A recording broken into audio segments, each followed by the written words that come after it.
Hello, and welcome back to Final Fantasy XIV.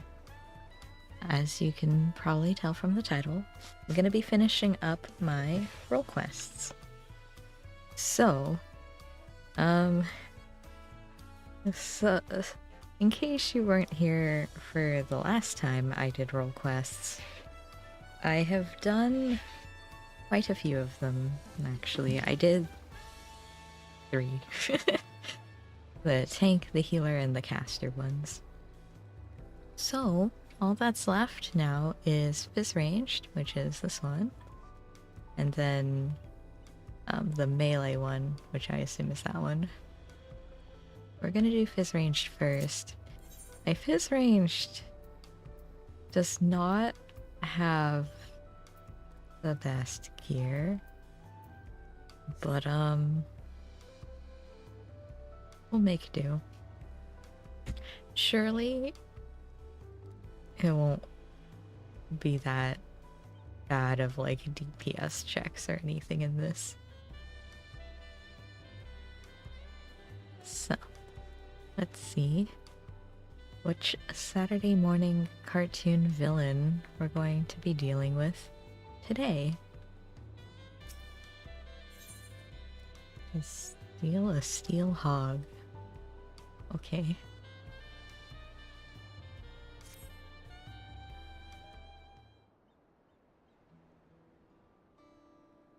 Hello. Greetings. You've decided to aid my people in retrieving our treasure, yes? They'll be glad to know my long and arduous journey from our homeland in the distant south of Yogg-Turol was not in vain. As for the treasure we would have you recover, it contains the undying essence of an armadillo Turol Vidral. These steel hogs, as we call them, rely on their tough hides to protect themselves from predators. Legends speak of one that lived to an extraordinary age, perhaps due to its natural suit of armor, and came to be known as the Lord of the Forest.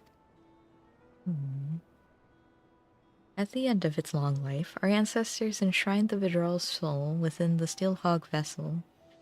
For generations since, the divine blessings it bestows have been a great boon to my people. Those under its protection need not fear wild beasts, for fang and claw cannot harm them.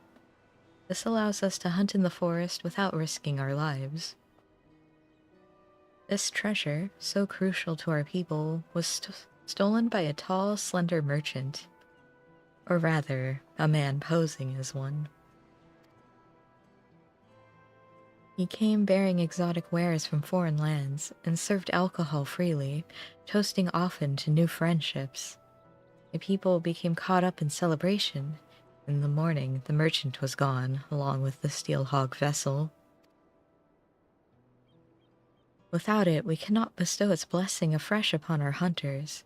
The effect wanes over time, and one by one we are losing our protection against the savage predators that stalk our lands. As I and my granddaughter Seotolja still possess the treasure's blessing, we have been tasked with locating the steel hog vessel and returning it to the village. The trail led us here to Tulialol, where we believe the perpetrator boarded a ship and made good his escape. The journey here has already pushed this decrepit body of mine beyond its natural limits. A lengthy voyage by sea would likely be my end. Although I urged Seotolja not to make the crossing alone, she was determined to give chase. Given that you hail from across the ocean, your knowledge of those lands will prove invaluable to her. Not only that, but our quarry may use the steel hog vessel to his own ends. Only a skilled warrior can stand against such a foe, and Seotolja is no warrior. What? I thought she was a hunter. Is she not? She just has the blessing for no reason?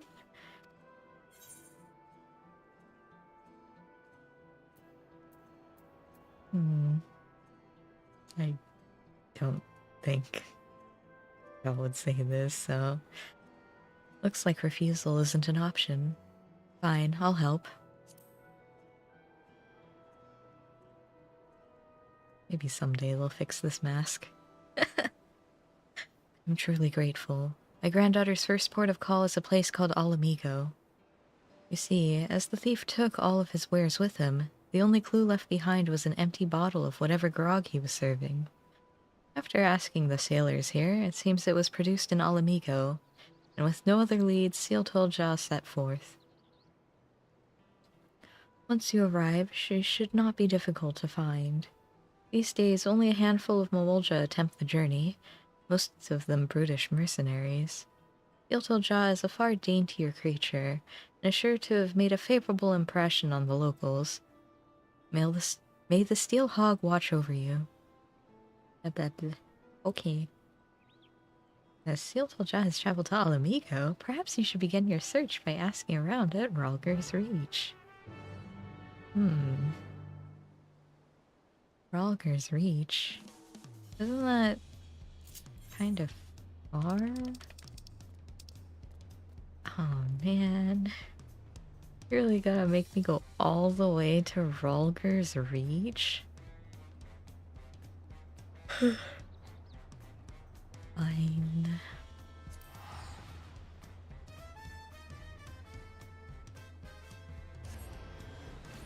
They really want us going back to these old places, huh? Alright.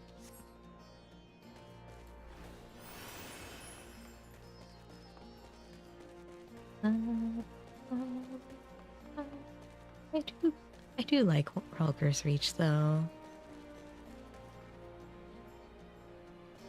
I don't mind coming back. Oh. Actually, I might need to do Minago stuff. Who are you? Yes, I met the Malmulja girl you're after. Just looking for a tall, thin man. Some sort of thief, apparently. It sounded a bit like the leader of a gang of bandits that lurks around Virjala, so I told her as much. Chances are that's where she headed. I hope she stays out of trouble. Okay. I mean, that sounds like a good lead. But I gotta talk to everyone. A Mulja, you say? As it happens, she came over while I was cleaning the cannons. She showed me an empty Arak bottle and said she was looking for the bloke it had belonged to. Thing is, that brand's found all over Alamigo, so I wasn't able to help narrow down her search. Yeah, makes sense. Let me check. Nago, are you one of the ones? No, okay. I'm good then.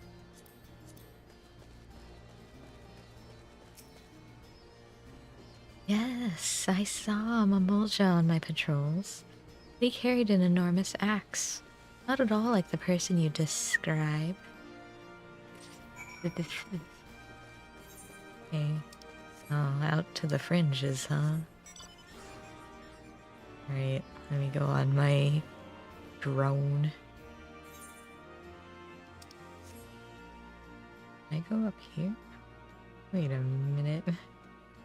A lookout point.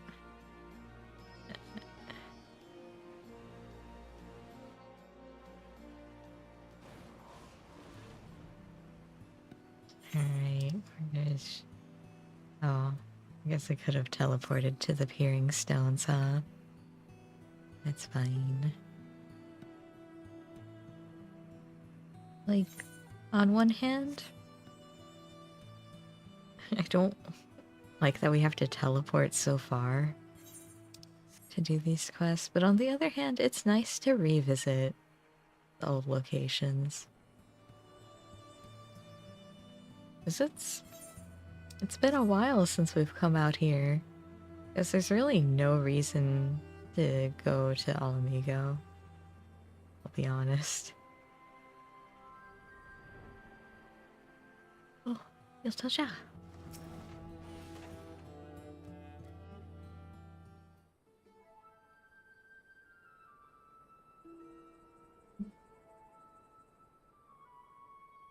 Here, let me apply some of this ointment.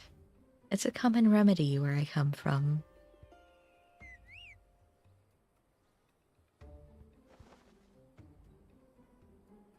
Oh, are you here to lend a hand? This poor soul was attacked by highwaymen. I could use a help tending to his wounds. Sorry, I'm a Phys Ranged. Don't worry about me. It's my escort who's in trouble. He's in pursuit of the thieves, and I fear he's bitten off more than he can chew. Please, will you aid him? You got it. Off I go. Where I stop, only the quest knows.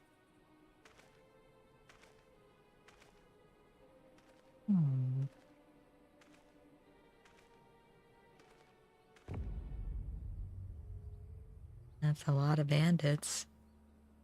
You thieving bastards! Oh.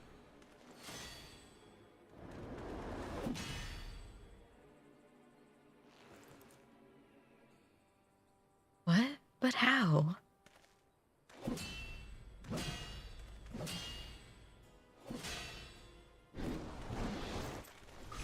Behold. What?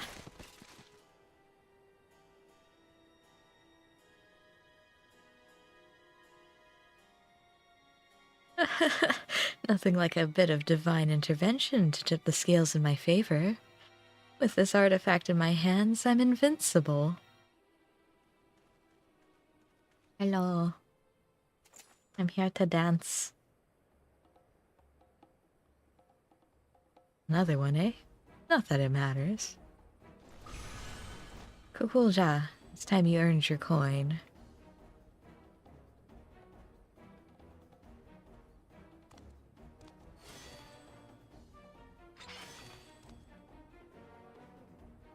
I appreciate the assistance, but he wasn't joking about divine intervention.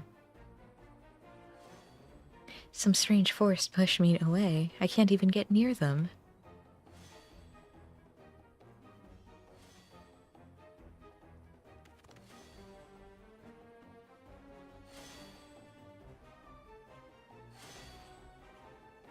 A Steelhog vessel.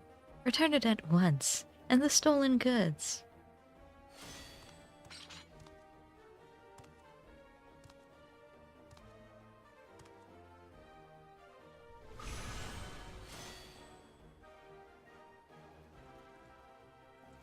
Oh, you followed me all the way here from your backwater village.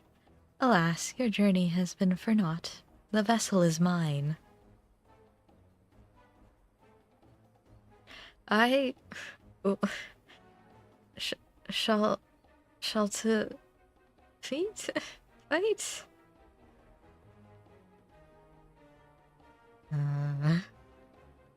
Man, it's elf, so it's French, isn't it? Shall to... fight... feet... fight... This can't be like an actual name, right? Let me try looking it up. French is not for me. Shall you pronunciation.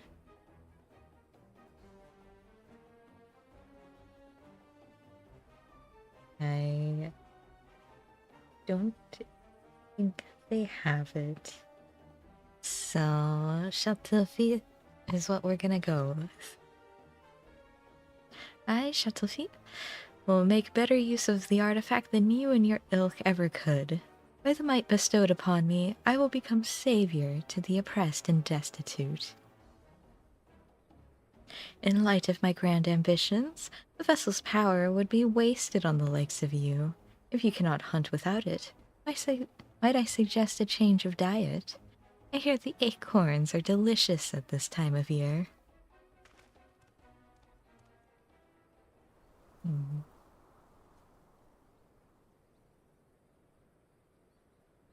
Damn it all, I was so close. Were you, though? Now is not the time for regrets. These two are in need of a healer. I'll see them safely to Rogger's Reach. Would you mind meeting us there? Once their injuries have been treated, we'd better tell the Resistance soldiers what happened. Okay.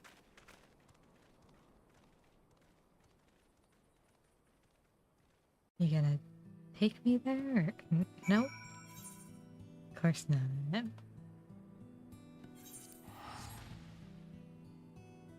If only ever teleported me like once. It's like, come on, we're going together. Surely you can, like, ask me, hey, do you want to come with us to Rogger's Reach?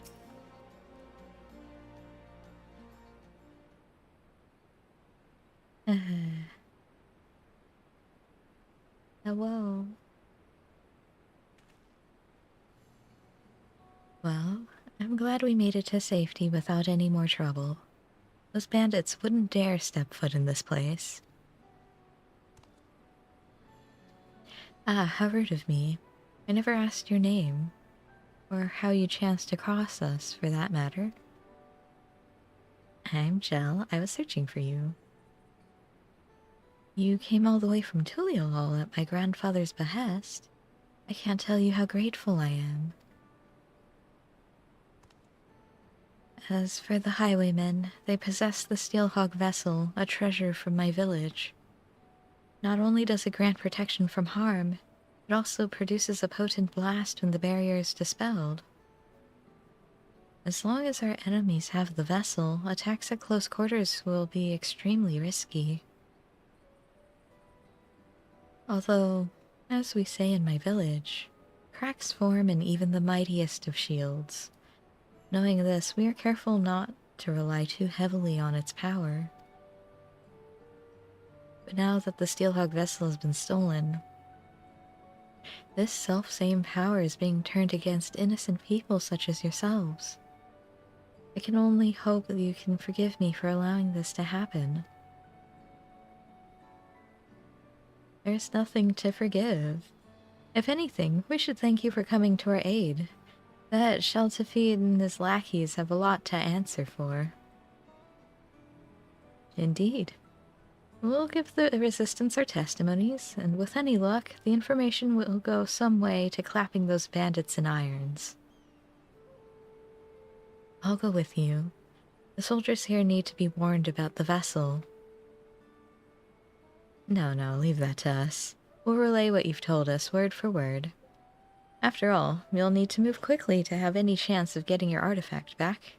When you catch those robbers, give them one for me.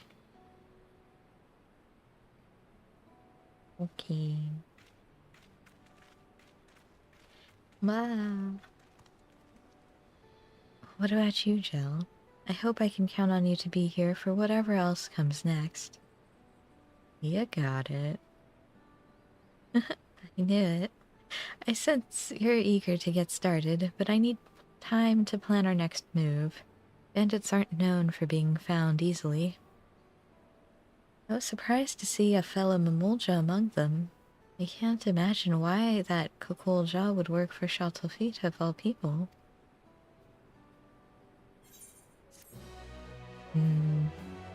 Maybe they need the coin. Or there's no other work for them, who knows?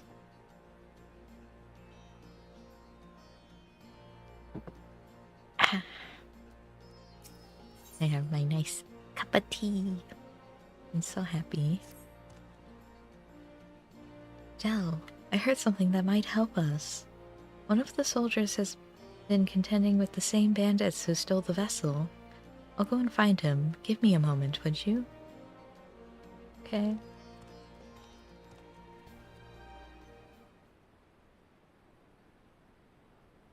And who is the soldier?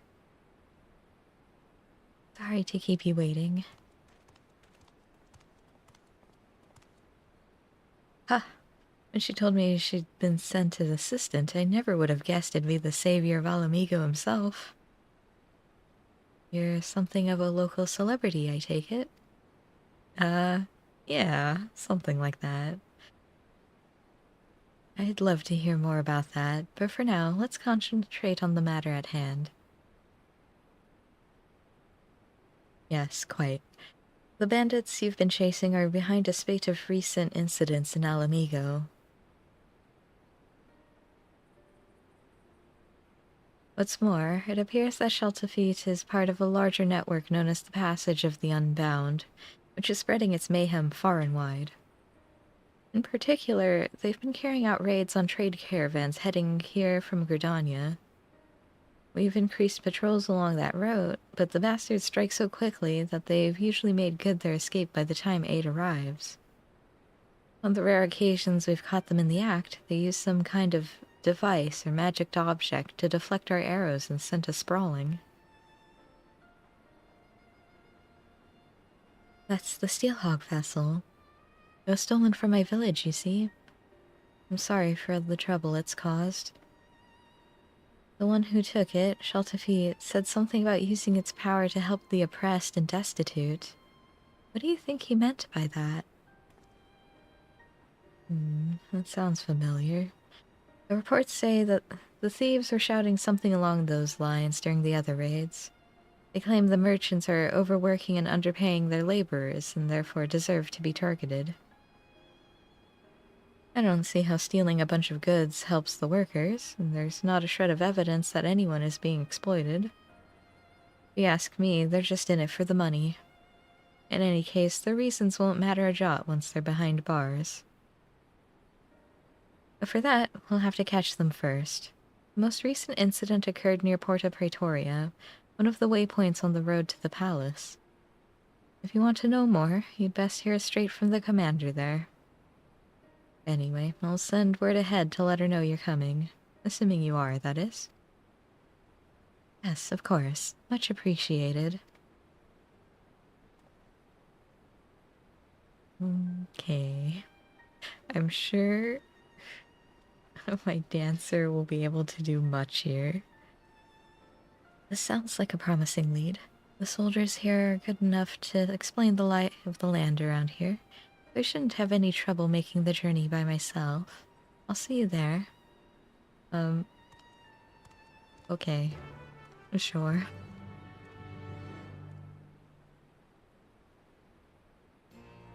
Not like it'd be safer to go together. Where is all the way in the locks? Alright. That's fine. Alright, where are you? There you are.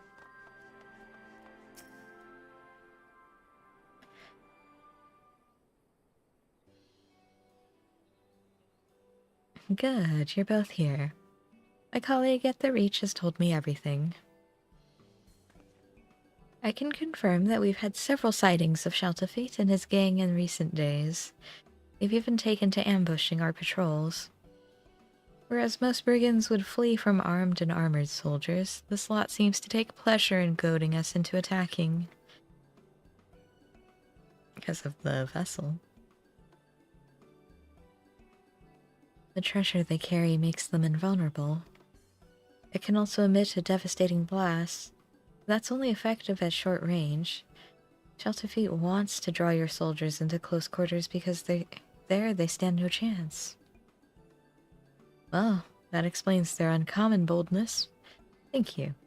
This information will go far in helping us contend with the bandits. Sorry to interrupt.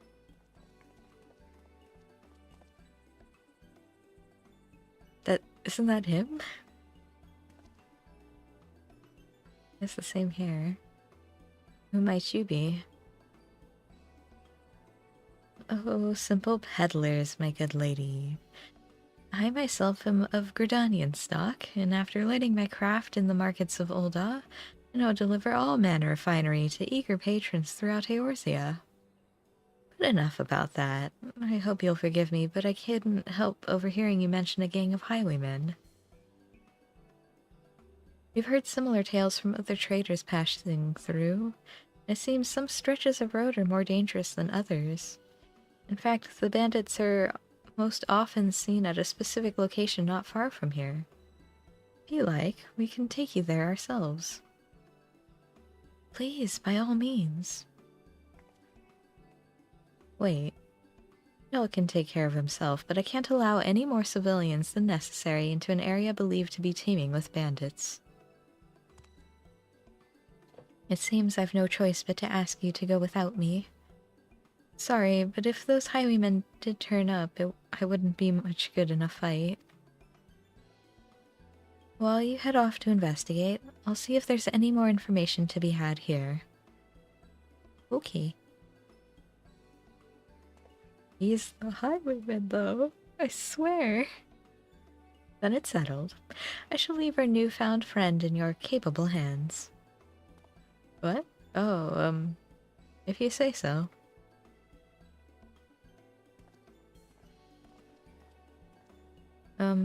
I suppose we should be on our way then. If we do run into those highwaymen, he'll protect us, right? Or...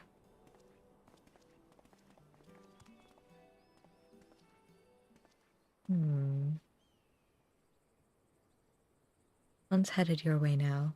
You know what to do. What? Unacceptable. Either you do this without my help, or I'll find someone who can. Show some backbone for once.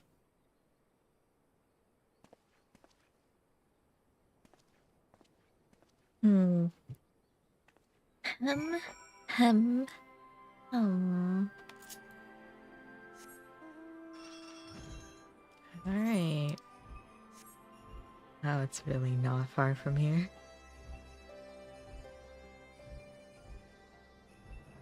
Alright, you two.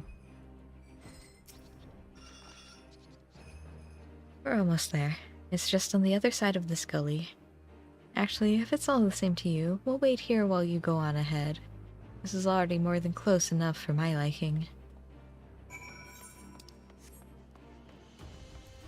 Whoosh. Alright. I'm here. Where is the ambush?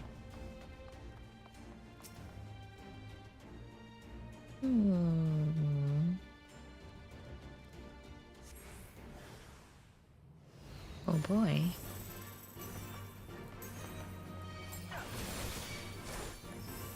Let me just, dance a little jig.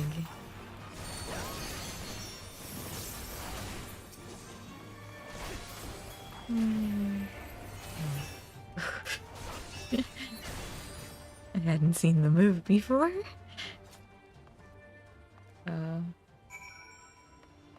Okay.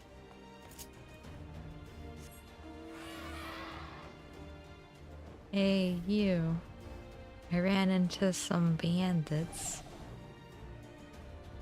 And I beat them up. Hello. You beat them? All of them? Oh, very fortunate. Well then, I'd best contact the boss. I'm sure he'll want to know all about this. No doubt he's still talking to your friend in the commander. He'll be glad to hear you've come to no harm.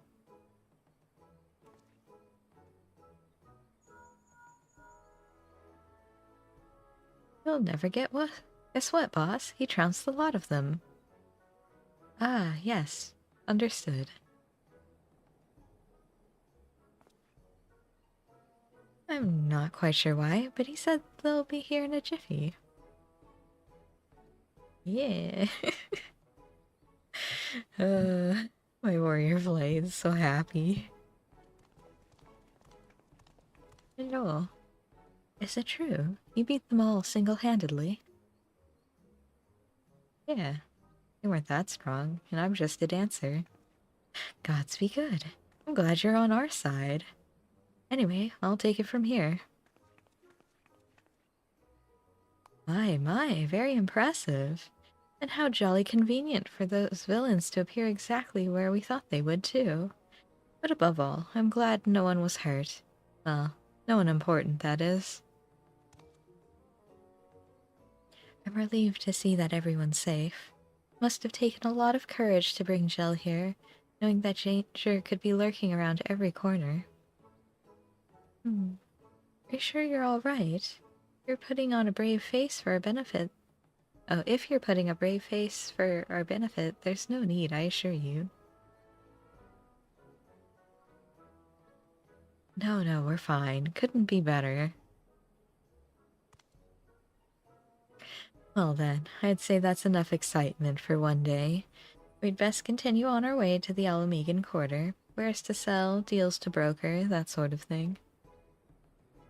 I dare say it'll be some time before any ne'er-do-wells have the gall to descend upon this neck of the, desert. And as for you, my friends, I'd advise you not to stray too far from the beaten path. If you know what's good for you. Ta-ta! Okay. Weirdo.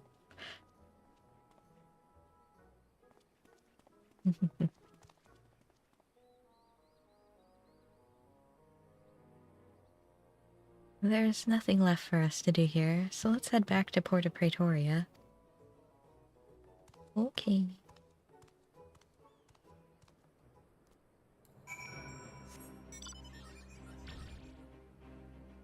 And they weren't expecting the Warrior of Light to show up, huh? No. Oh. Hello. Wow, that was all very strange. One moment they're helping us apprehend criminals, and the next they're racing off to peddle their wares elsewhere. Merchants certainly are a busy lot, aren't they? Not that I'm complaining, of course. With those suspects in custody, I'm sure the Resistance will be able to wring some valuable information from them. I expect all that wringing will take a time, though. It looks like we've been given an opportunity for a little rest. You've certainly earned it. Yeah, I'm rested. At a guess, I'd say the Resistance has been interrogating the captured highwaymen for long enough to get some answers from them. With any luck, we may even learn more about where we can find Shaltafit. I'm sure the commander is as eager as we are to put a stop to his misdeeds. Let's go and see if she's unearthed any useful information. Okay. What? Over here? Okay. Sure.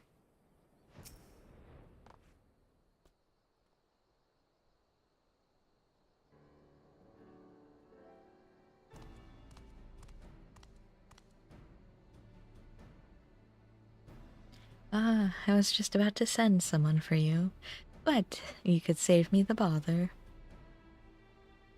I have a favor to ask of you both. I'm going to let the criminal walk free, and I want you to follow him. You see, our questioning has revealed that the bandits are indeed working with Shaltafit. If we cut one of them loose, he might lead us straight to their den. But if the mission fails and you're discovered, you may find yourselves confronted with an untold number of outlaws. Of course, I considered sending my own men, but I suspect that, by now, the bandits know our faces.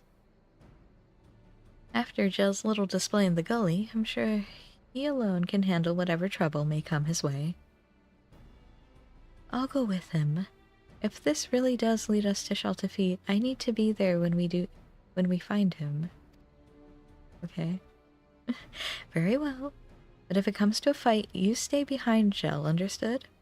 I'll have the suspect brought over now, but remember what I said, and stay out of sight until he leaves. Do you think my bright red coat will stand out in the desert?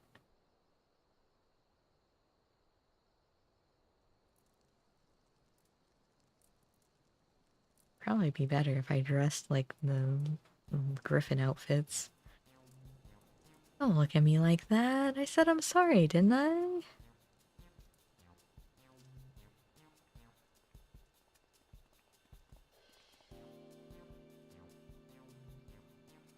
Aye, that you did.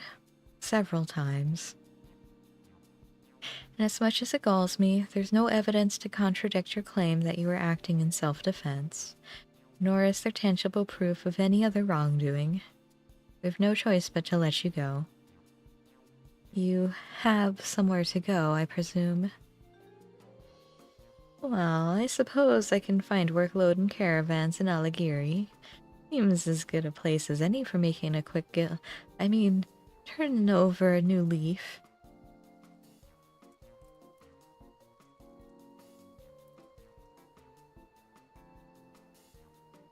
In that case, I'll have you escorted there. But you'd best keep your nose clean, or we'll come down on you like a tons of bricks.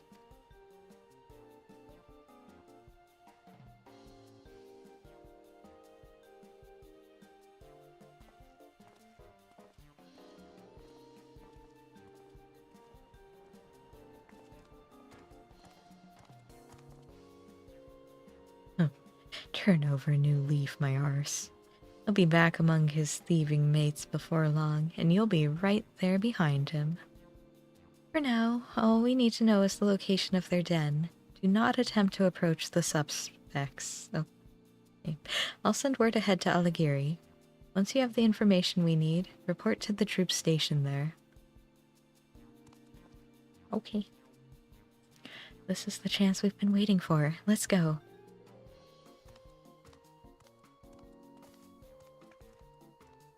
Do you think he'll notice if I peloton while following him?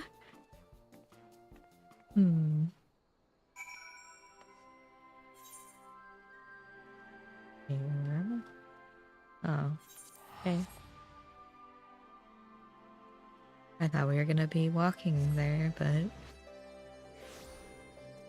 guess he's already here.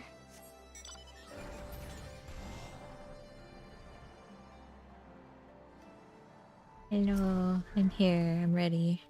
Ready to follow. Because it's a stealth mission. There he is. So much for finding work in Alighieri. Oh, that's her. So much for finding work in Alighieri. He's only just arrived and he's already leaving town. Now comes the tricky part. Keeping our eyes on him and his eyes off of us. Stick close, but not too close.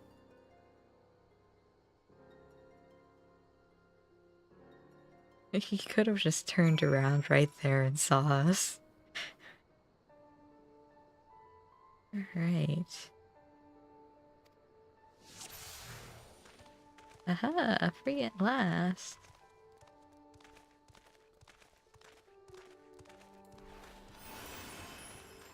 Oh, Peloton only works on me.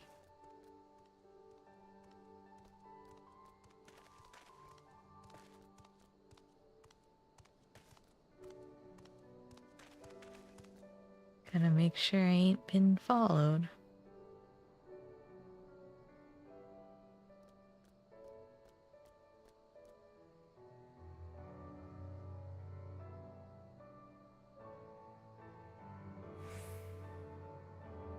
Better have a look around first.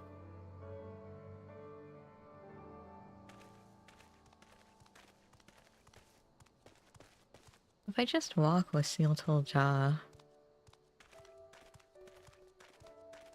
wouldn't that be enough?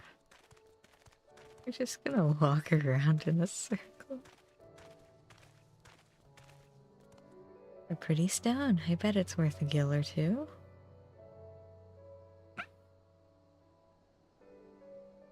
Man. Is he that poor? Which way was it? Left, I think.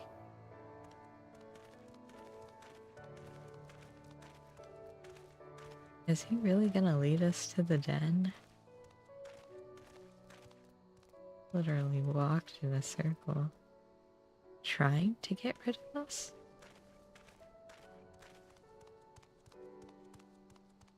Better have a look about.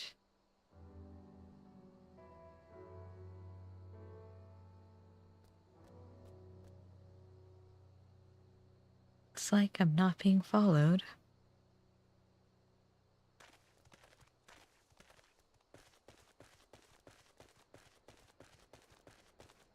Those buildings abandoned. Who knows?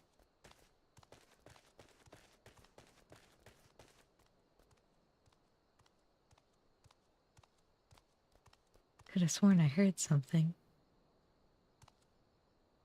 Won't be able to spot us if we keep hidden. Well, he'll spot us if we keep talking. Hang on, what happened to the others who got caught? Pff, not my problem, I suppose. Time to head back.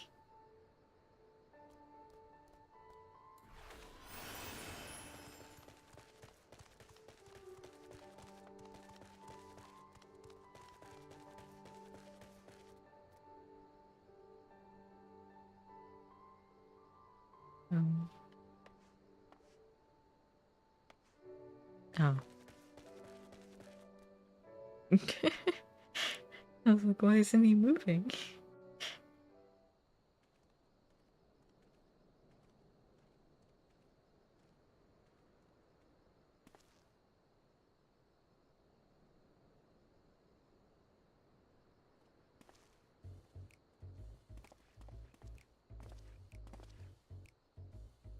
Those are the merchants we met at Porta Praetoria.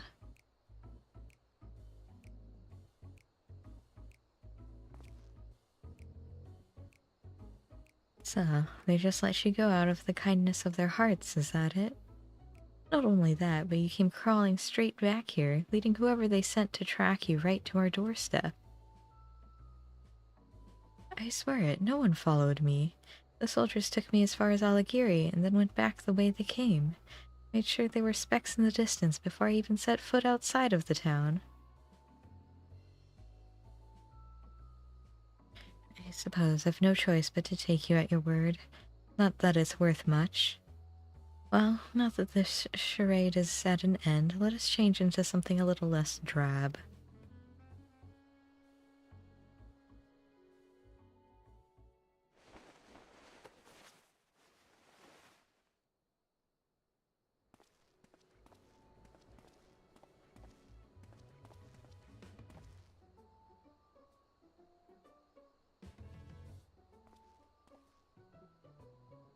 Sheltefi, why did you make us fight that bloke without the blessing?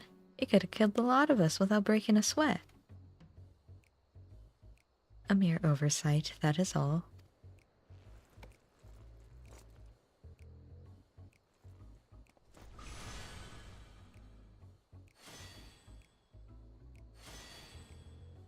Though it pains me to admit it, even with the invulnerability granted by the artifact, the likes of us are ever at the mercy of the truly powerful.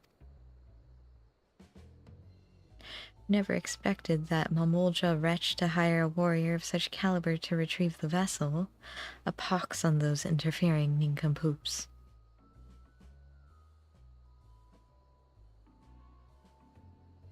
But the Mamolja girl didn't seem a bad sort. Naive, maybe, but it's plain that her heart's in the right place. You truly are pathetic. Not only did you fail miserably, but now you're sympathizing with the enemy. Give me one good reason why I shouldn't rid myself of you permanently. Oh, please, we owe everything to you, Sheltefi. Without you, we are nothing.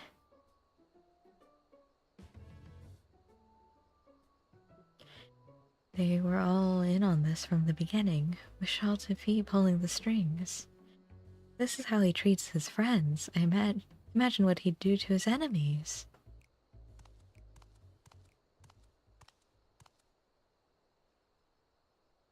Couldn't stay away, could you?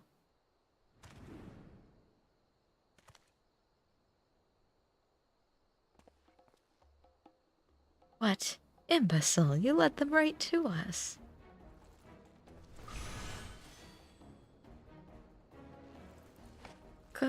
Kakulja, eliminate these vermin.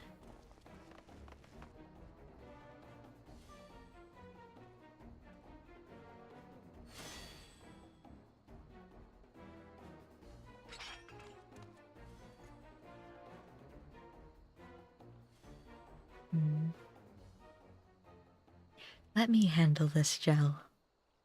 Huh? You're from Tyrol, working here as a mercenary, yes? The ones who hired you stole the Steelhog Steelhog vessel from my village.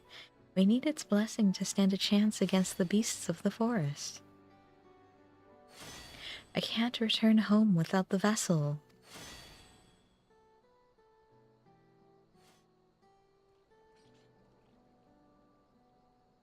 Either you return home empty-handed, or you won't be returning at all. I'd rather not harm a fellow Tirali, so get out of here before I change my mind. I've bought enough time by listening to your blathering. Don't let me catch you sniffing around our tails.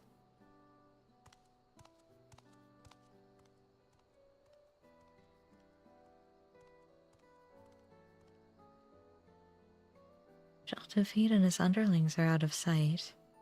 I thought I could make that Kakulja see sense, but he was clearly in no mood to listen.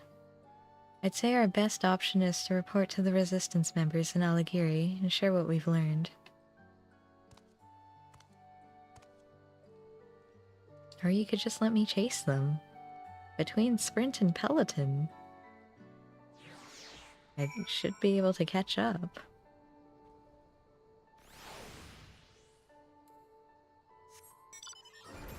Okay, or not.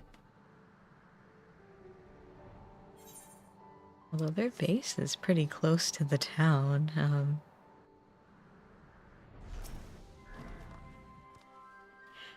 Regardless of how things turned out, we appreciate your cooperation in the investigation.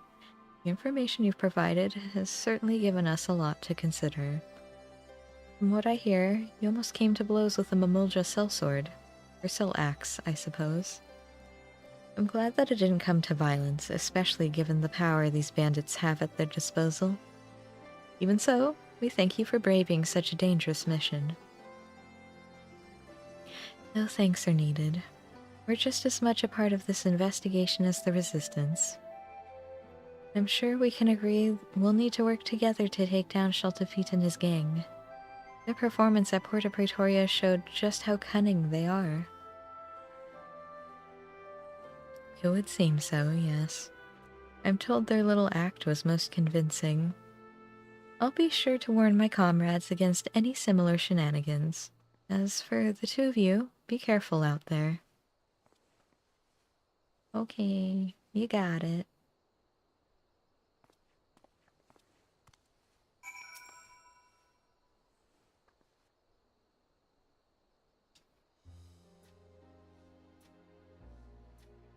All things considered, I'd say that went fairly well. Sheltafeet used the same trick as the time he came to my village, namely, posing as a simple trader that when he's in fact a dastardly thief. Still, not even the most skilled actor can fake the fear in his men's eyes. It appears that Sheltafeet has complete control over them, and they are powerless to resist. The only one who doesn't seem afraid of him is Kakulja. He even let us go when he had no obligation to do so.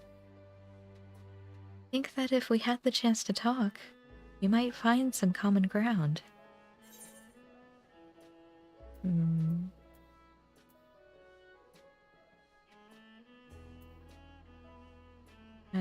I mean, maybe? Yes, I get that feeling too.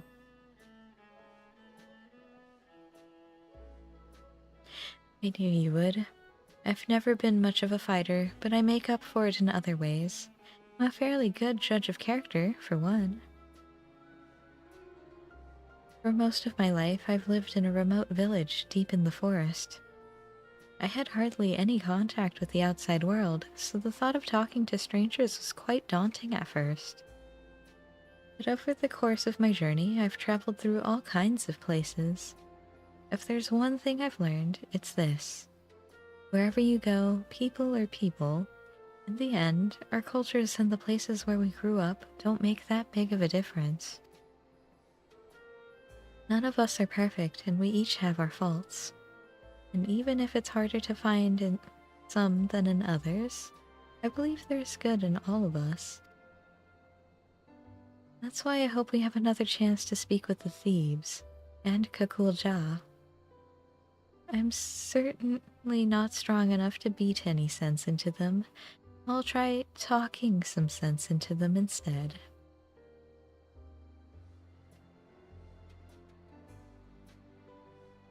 Having said, well, all of that, I can't feel even a shred of goodness in that Shaltafi. Maybe I'm not looking hard enough, or perhaps violence is the only language he understands. Things might get a little rough before he's willing to listen. Anyway, we can save him for last. I'll try thinking of a way to reach out to the other members of the gang. Give me a little time, would you? Okay. You have fun with that. I am going to take a sip of my drink, though, because this is a lot of talking.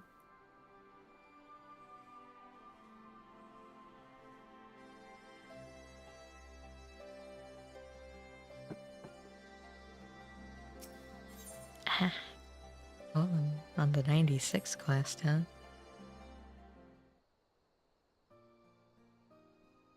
Alright, I have something resembling a plan. First, we'll need to track down the members of Shaltafit's gang. Then, we'll try convincing them to leave. Considering how terrified most of them were, I'm sure they're eager to free themselves of Shaltafit and his outbursts. With fewer followers, he'll pose less of a threat to the people of Alamigo, and we'll stand a better chance of taking back the Steelhog vessel. Of course, we now know Kukulja and some of the other members by sight, so it shouldn't take too long to track them down. Time for another exciting round of Quiz the Locals, then?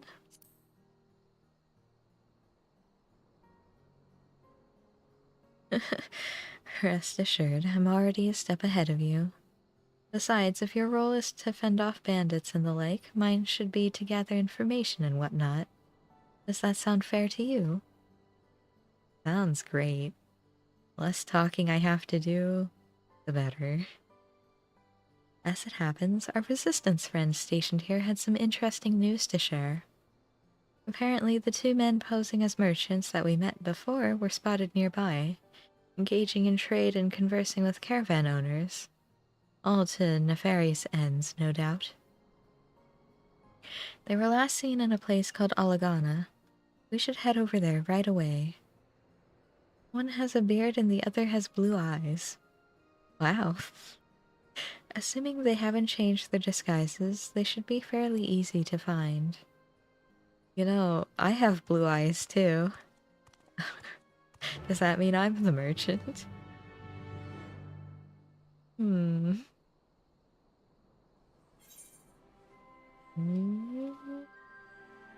Yeah. Man, I forgot how large the maps were.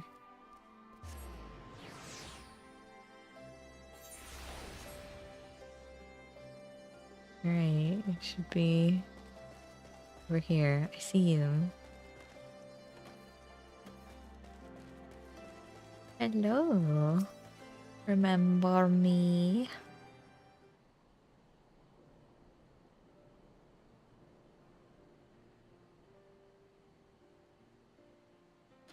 Aha. Good work, Jell.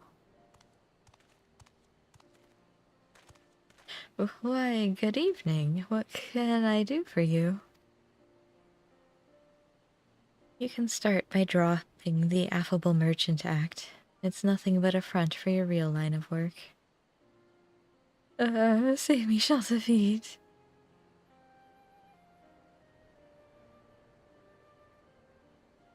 Is that what you really want? You seemed so scared of him before. Look, we're not here to hurt you. We just want to retrieve the vessel. If you explain what's going on, we might even be able to help you. Why don't you start by telling us your names? Our names? Come to think of it, not once did Shaltafit ask us that. It was always, you there, or some undeserved insult instead.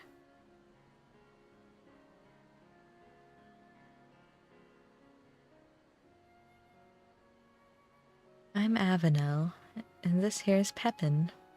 Ah, not to be confused with Pippin, Robon's son. Both born and bred in Ul'dah. We were struggling to make ends meet until Shaltafit, claiming to be a merchant, took us under his wing. Right. He said he was just like us, exploited and sick of bending over backwards for the rich and powerful. Then he showed us the artifact and told us it had the power to change the world for the better. With its blessing, you could shrug off the charge of an Aurochs like it was a soft breeze, making you practically invincible. You can imagine how impressed we were, and we did exactly as he instructed. At first, he told us to pretend to be merchants so we could scout out vulnerable caravans. Next thing we knew, we were joining him on raids. We never wanted to hurt anyone, but we owed Shaltafi for giving us the power to strive for a better life. When we saw what happened to anyone who spoke up against him, still makes my blood run cold to think of it. Shaltafi mentioned before that he's also from Ul'dah. Assuming he was telling the truth, that is. It seems to me his gang is mostly formed of people from a similar background. But what of Kukulja? He's a mercenary, correct? Yes, hired by Shaltafit. He's so skilled that I doubt he even needs the blessing. Normally, he keeps to himself, but he once told me about his homeland, an ocean away. Perhaps it is not unlike my own. Avenel, Pepin, even if you still view us as enemies, we appreciate you telling us the truth. No, we're the ones who should thank you. You've shown us more kindness than Shaltafit ever has. There is one other thing, though.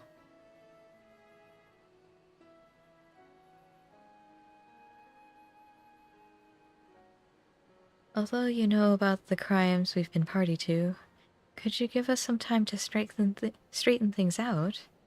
Once this is all over, we'll turn ourselves in, I promise. Huh? Of course, we're not the only ones looking to cut ties with Shaltafit. We'll try to persuade the others to leave the gang. Not only that, with us acting as your men in the inside, we can help you take back your treasure. What do you say? This plan might just work. Count us in. We'll tell the resistance soldiers to hold off for now, and give you the chance to put things right. You won't regret it. We'll return to the den and talk to the others. Until next we meet, be careful.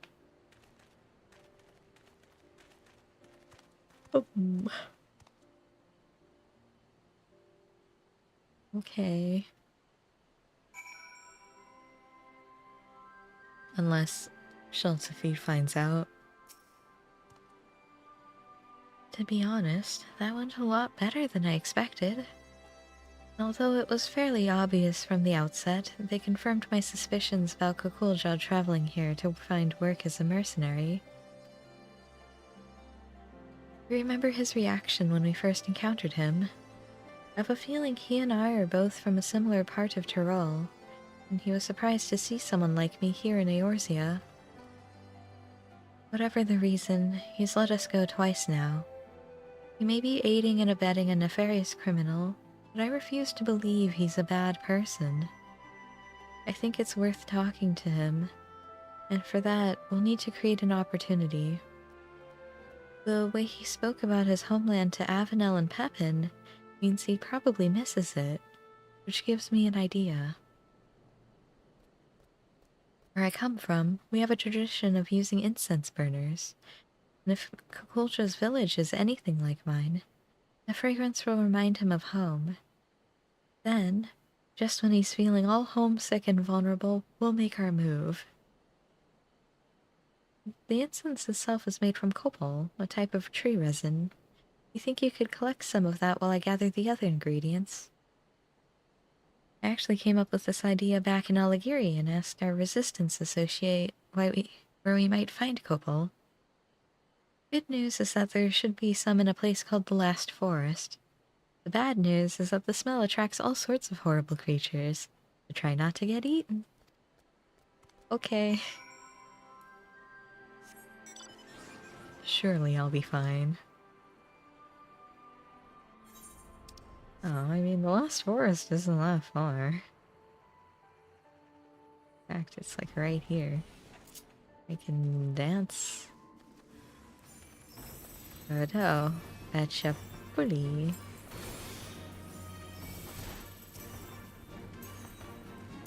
Let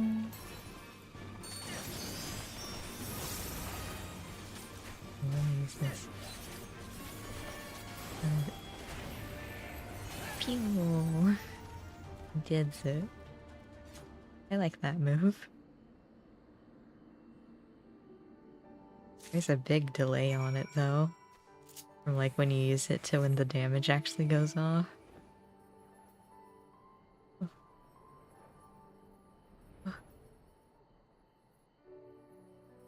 There's a person there, wasn't it? Hmm.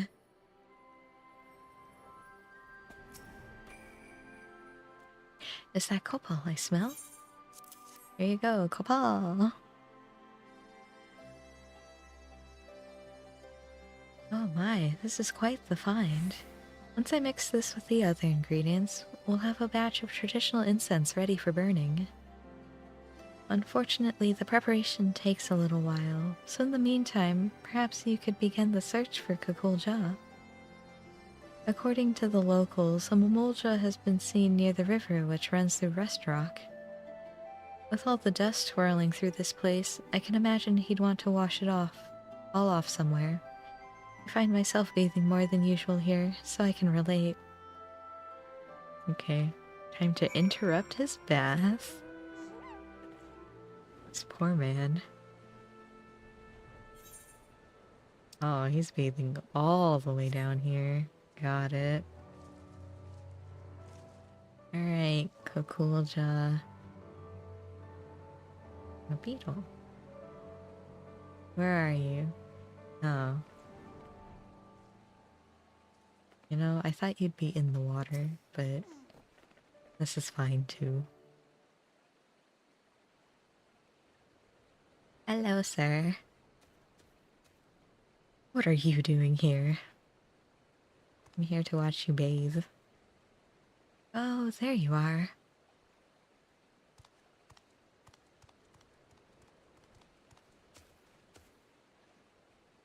Here, I have a present for you. It's an incense burner. The metal case is an old one I happen to have with me, but I made the incense from fresh ingredients, including copal that Gel collected.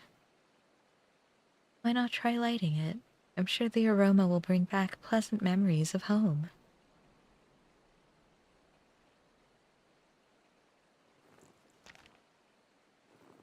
Yeah. There's no need. I'd recognize that smell anywhere. Also, collecting it from the tree made monsters show up. But I don't know if it's the safest thing to burn as an incense. But as much as I long to return home, I'd rather not be reminded of what I left behind, what I might never see again. Eh? As things stand, I have no choice but to continue working as Shaltafit's mercenary, no matter what crimes he commits. But why? The fare for a ship back to Tyrol is enough to buy a mansion here in Eorzea. At least, that's what Shaltafit told me. He said that if I serve him loyally, he'd cover the cost of my journey home. Hold on a moment. Isn't that an outright lie? Surely that can't be right. People rich and poor travel from Eorzea to Tuliolal all the time. Well, since I'm unfamiliar with the local customs for negotiations and such, Altafit offered to speak with the ship's owner in my stead. Compared to the journey from Tyrol to Eorzea, traveling in the opposite direction is far more perilous due to the, weather conditions and so forth. Were not for Shelterfeet's skill at the bargaining table, the price would have been even higher. Or so he said. I've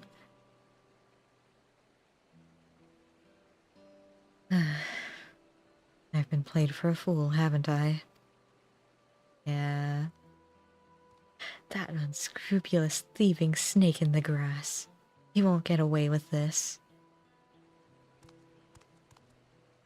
I have an idea. You should come with me to Limsa, where I can introduce you to the captain of the merchant ship that brought me here. He's sure to give you passage home for a fair price. To tell the truth, I was rather hoping you'd join us in our cause. You've already been through enough. Getting you home safe and sound comes first. I don't know what to say. Thank you for your kind offer, but I have unfinished business here. Though I may have been deceived, that is no excuse for the harm and suffering I have caused. I alone must settle the score with Shelterfeet, once and for all. Do you? I mean, okay, but we could still, like, work together, you know? Whenever you're ready, the offer still stands. It's a pity we couldn't join forces, but he's got to do things his own way, I suppose. In any case, let's head back to Aligiri. With all those soldiers around, at least we won't have to worry about bandits, which is more than I can say for this place.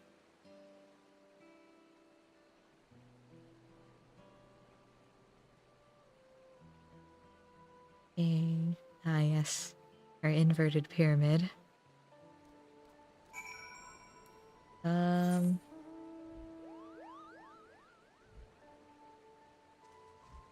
You know, I want to pass by the pyramid.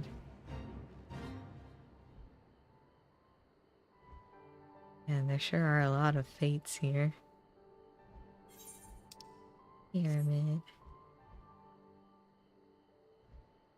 I like this pyramid, actually. Like these the kikings. Very cute. Like them a lot. Don't really have a good way to show them. Look at them. The cuties. Alright. That's all I wanted to see here, so. Farewell, Kikern Meat Eater. I mean, the others are vegetarians. I don't know what a Kikern normally eats. Kikern. You know, Kukulja isn't at all like his first impressions suggested. He was actually rather sweet, and perhaps a touch naive. Still, we can't blame him for being taken in by Shelterfeet's lies, and Kukulja wasn't the only one. I can't bring myself to forgive that treacherous viper. Hey, careful, that's a job now. Thanks to him, we've been led a merry dance, and still have nothing to show for it. With any luck, our newfound allies Avenel and Pepin will have good news for us before long. Do they have good news for us? You'll never guess what. Someone I've never met before handed me a letter, who said they were asked to deliver it by an entirely different person. There's no way to tell who the message is originally from. As I'm unaccustomed to, well, everything around here, I can't tell if the letter should be taken at face value, or if there's some hidden meaning. Perhaps you could take a look. Okay. Is it just a letter? Gel is to come to the Alamigan Quarter and meet with a man in spectacles. He must arrive incognito. Okay. This outfit is not incognito, so, The instructions are clear enough, but even so, this is as suspicious as month-old milk. On the other hand, it could be from Avenel and Pepin. Well, this smells like a trap. We don't have any better leads. I think we should do as the letter instructs, but proceed with the utmost caution. I'll meet you there. Okay. The Alamegan Quarter, huh?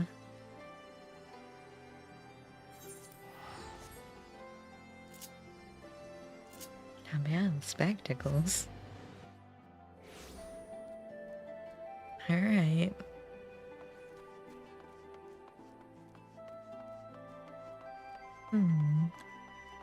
So, do you have an outfit for me? Or... Oh. Now that you're here, it's time to get you into a disguise. As for me, even the most elaborate costume in the world will do little to keep me hidden in a place like this. I'll stick to the shadows and watch from a safe distance. I took the liberty of picking your outfit for the occasion. Let's hope it fits, eh? The sash and straps are a bit tricky to get right. If they come undone and your disguise falls apart, just come back to me and I'll help you get dressed again. Okay. What are you dressing me in? Oh, this is pretty cute. Like it. What is this? Okay. The big block on the map. Can I still peloton? I sure can. Now I can run to my heart's content. I probably could have just rode him out. But we'll walk the streets like a good civilian. Oh, a lookout point. Hello, bespectacled man I've never seen before. You must be Jill, correct? I'm pleased to make your acquaintance. Our mutual friend Avenel sends his regards. Like him, I and several others have resolved to make a clean break. Free ourselves of Shatafit for good. You and the Mamulja girl have done us a great service by giving us a chance to put things right before reporting us to the Resistance. Now, to the matter at hand. No doubt you're wondering why we must resort to such convoluted means to meet with you. Simply put, it is to avoid arousing the suspicions of Shatafit and those still loyal to him. As for why we've brought you here, there's someone we wish for you to meet. For now, I ask that you remain in disguise. Hey, this disguise lasts for half an hour. What world do you need to go back to get the disguise again?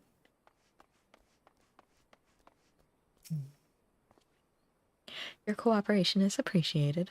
One moment, please. I'm ready to fight. Let me fight.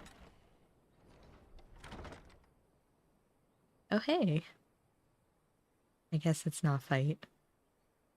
I'm glad we have this chance to meet. Would that it were under better circumstances. My attempt to put a stop to Shaltafit's wrongdoing ended in failure. I tried to seize the artifact, but he was ready for me. Even so, it wasn't all for nothing. Oh. Well, they have Magitech Reapers? Thank you all for joining me, in spite of the ever-watchful eye of the Resistance. The time has come to initiate the next phase of my master plan.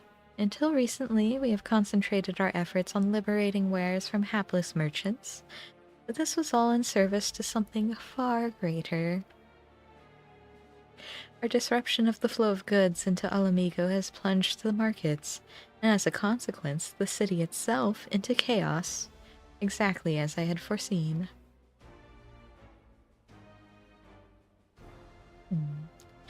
No longer will we be forced to crawl through the mud and lick the boots of the rich and privileged. We shall cast down the oppressors. They will suffer as we have. And Meager shall inherit this land. Down with the old order.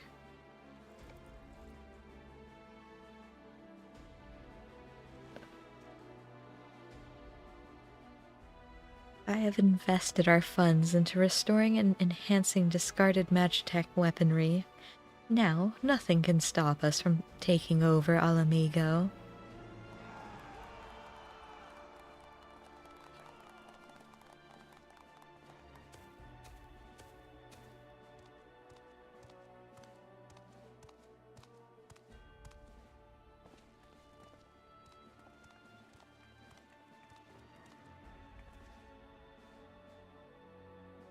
That's enough, Shaltafit. Your treachery ends here. All this time I believed your lies, but no more. Give me the artifact. Now. It belongs to Seal Tulja and her people.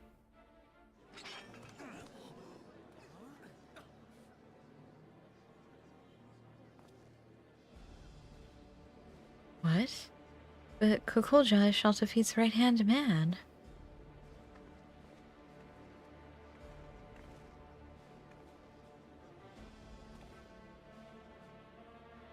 Silence!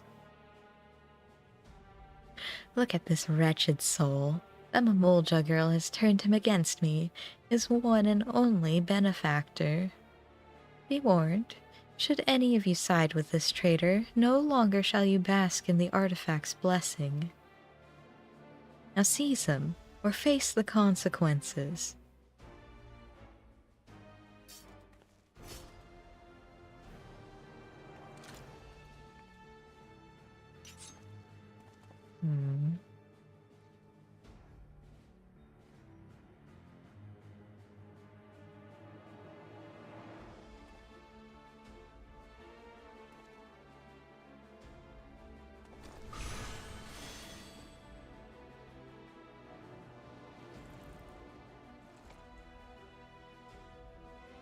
Yes, that's more like it.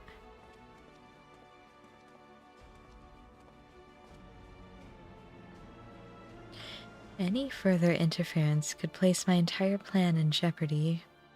I must act without delay.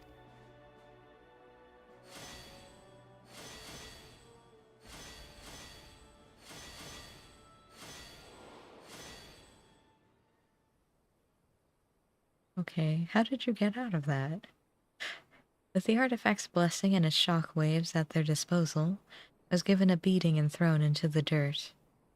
Later on, my friend here and a few other sympathizers snuck out and treated my injuries. Ah, I see. More importantly, my attempted mutiny will no doubt have Shaltafit panicking as he struggles to maintain his hold over the rest of the gang. An attack is imminent, with the palace his most likely target. Ask that you relay this to Seal Tulja. At the very least, she has a right to know the whereabouts of the artifact.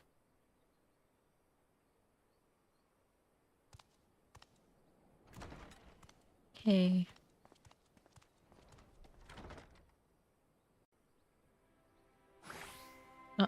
Oh no, my disguise!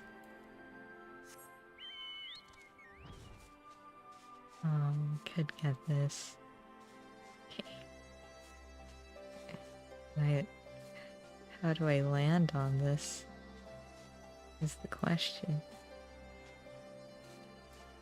Or can I just look out from here?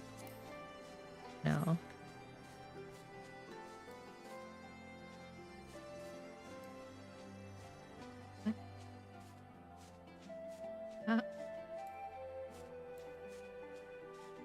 How do you...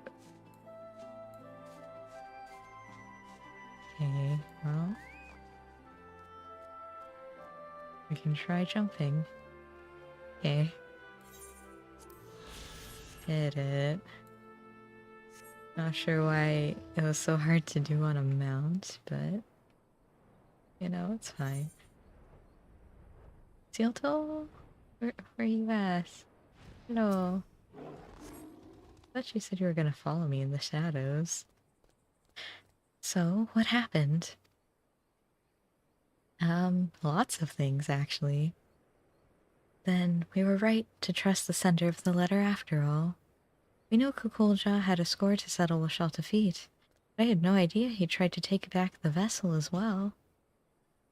Though we may not be working side by side, I'm glad to count him amongst our allies. Speaking of which, we must inform the Resistance about Shaltafit's plan right away. We stand a better chance of stopping him with their support, but given the power at his disposal, even that may not be enough. I'll try to think of something. In the meantime, you should make whatever preparations you can, as even the smallest advantage may prove crucial. Oh, and I see you've changed back into your usual garments. Not that the outfit I chose didn't suit you, but I think this is more your style. It sure is. I like this coat a lot. Alright, the mightiest shield. Avenel and Pepin are on their way here. Oh. Okay.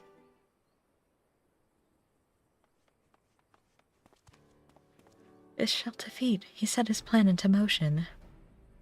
We would have come sooner, but after Kukulja openly opposed him, he became even more secretive than before.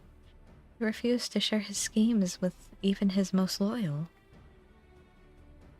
Now he's used a caravan to smuggle a load of Magitech into the city. He's about to launch an assault on the royal palace. We managed to sneak away, but Shaltafit and the others will make their move any moment now. Understood. We'll head there straight away. We've no choice but to face them head on. While I wish there was more I could do to help, I'd best leave the fighting to you. No, what am I saying? There must be a way I can help. The treasure is from my village. I should be the one to solve this.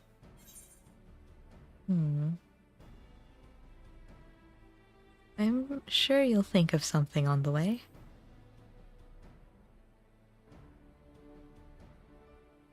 I thought I'd find you here. Is this... Yeah, Kukulja! Woo!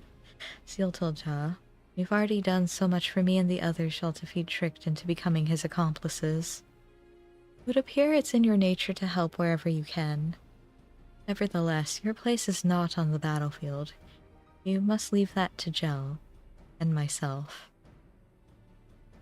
But what about your injuries?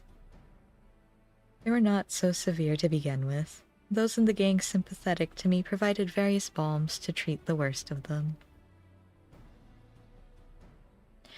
Glad to know there are a few good eggs among them. But now that we've decided who's going, we need a plan. From the way Shaltafit uses the vessel, it's clear there's one thing he hasn't realized yet. As we say in my village, cracks form in even the mightiest of shields. If there's a limit to the blessing's power, we'll find it. Yeah. Whatever you do, you'd better do it quickly. Shaltafit and the others will soon reach the palace. We'll share everything we know with the Resistance and ask them to come as quickly as possible. Be careful out there. Yeah. I can fight. Do I get to dance partner Kukulja?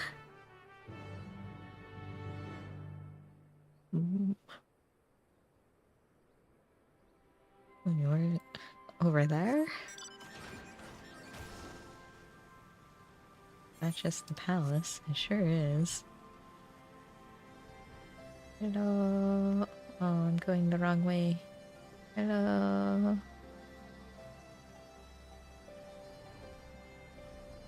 Hello. Man, she is very close to my face. They must have taken the long way around, since the caravan won't be able to traverse the stairs. We, on the other hand, have no such concerns. Let's take a shortcut and intercept them.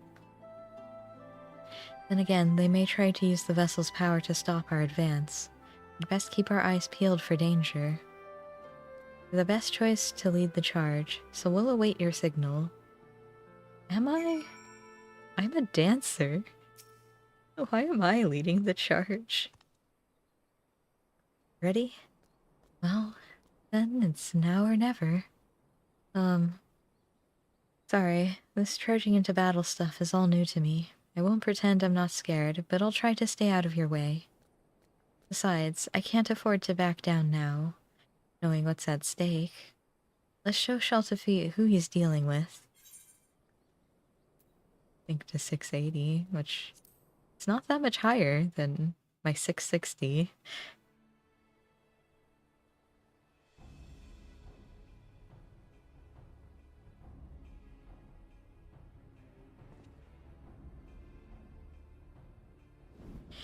Infiltrating the city was almost too easy. What is this car? Motorcycle? Question mark? Now go, comrades. The smoldering ruins of the old order will be the foundation of our utopia.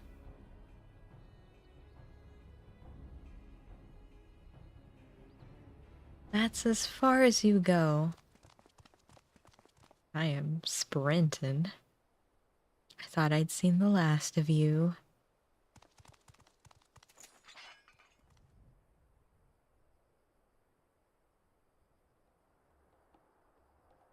Do you not see that this artifact can lift up the meek from under the boots of their oppressors? Not just one isolated tribe, but everyone who's ever known fear.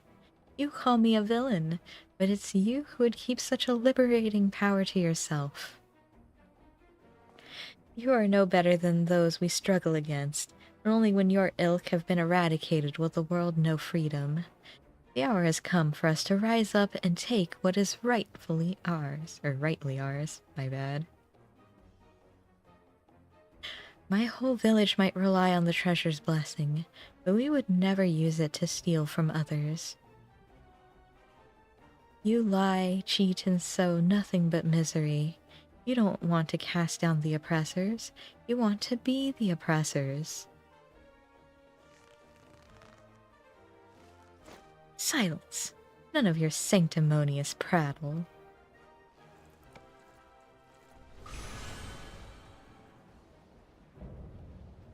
Craven's Creed. Craven's Creed. Interesting. They all have shields. Perhaps I am every bit as wicked as you claim, but what of it?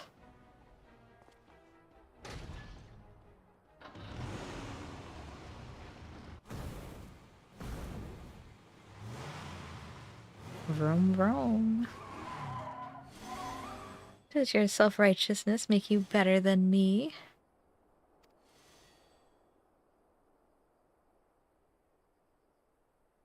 For you, and all those who judge me unworthy, my hatred will never die. What a music choice. Alright, hey, Kukulja, would you like to be my dance partner? Drax form even the mightiest of shields. Must be some truth. Okay, don't let up your attack. Got it. I can dance partner him. Alright. Away we go.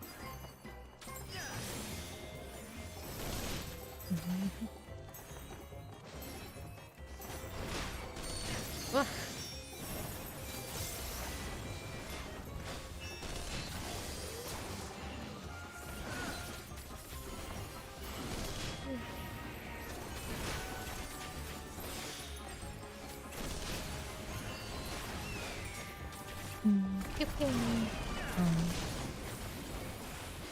Oh, what is this?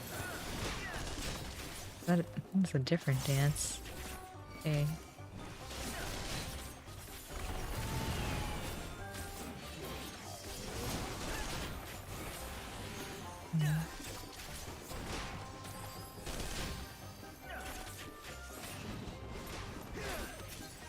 I could do this. Give us both a little bit of healing.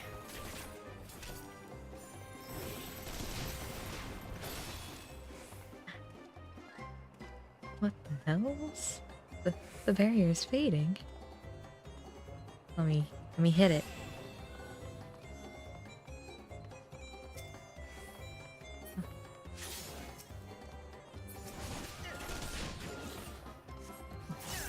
nothing better. I should be back here when I do it, right? That's what they were saying. Uh-oh. Now there's more. There's not much I can really do for him. This is the limit of the artifact's power, huh?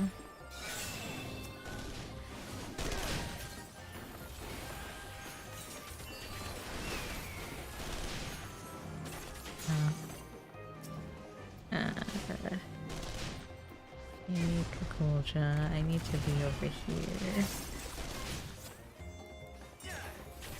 Why do I have this special dance? I haven't played Dancer at 100. So I have these things and I don't know what they do.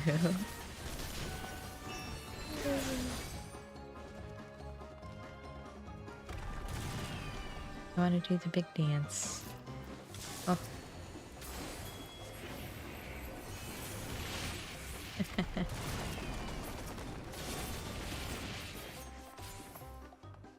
Hey you.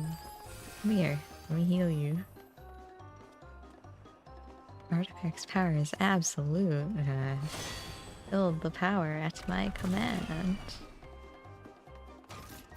Oh. Oh.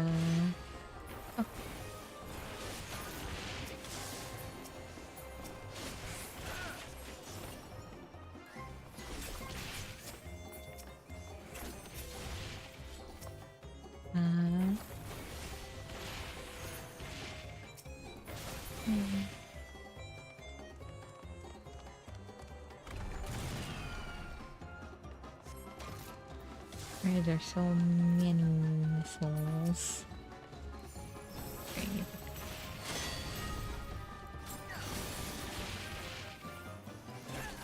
Oh, hello, friend.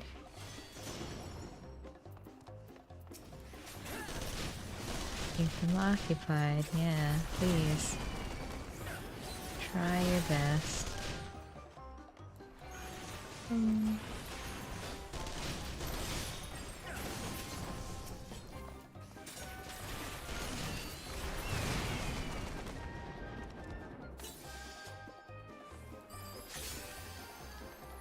Keep attacking the barrier. Okay.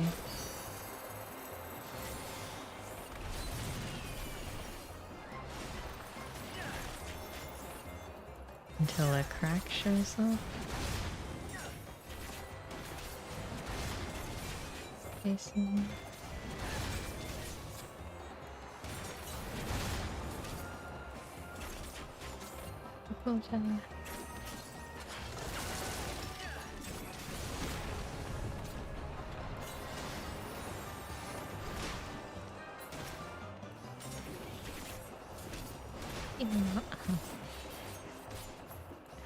So, like, is there any point in doing way big dances?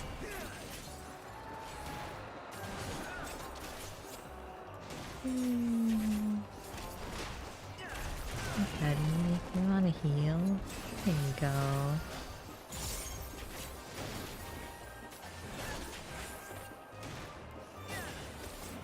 How much damage does it want me to do to the shield?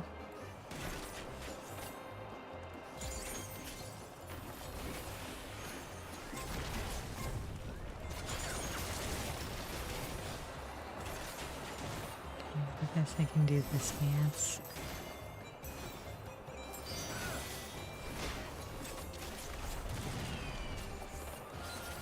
I do no damage.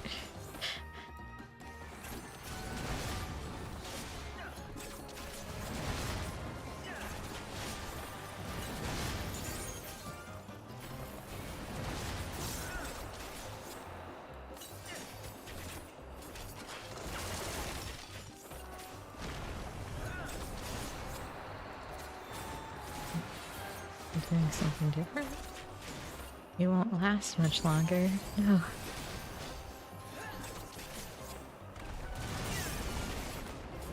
I'll need to travel back to Tuliolol.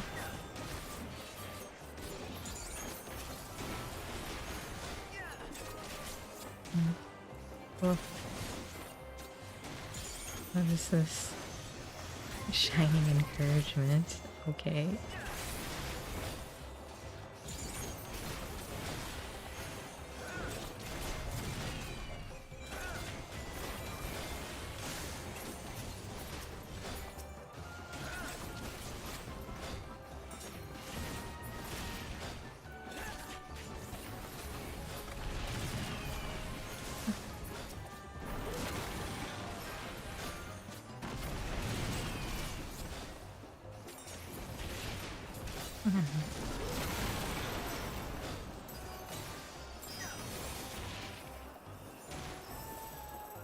Oh, I shouldn't have started this dance.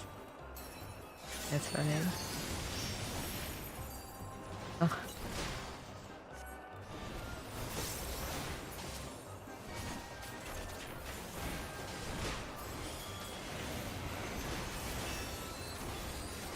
Ew.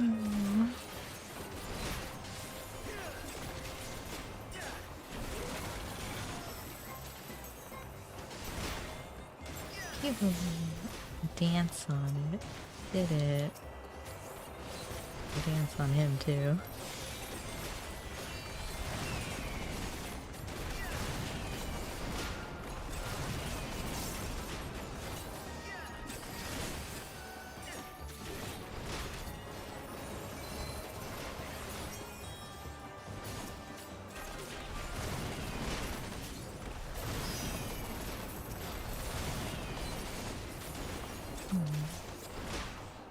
Oh. We did it.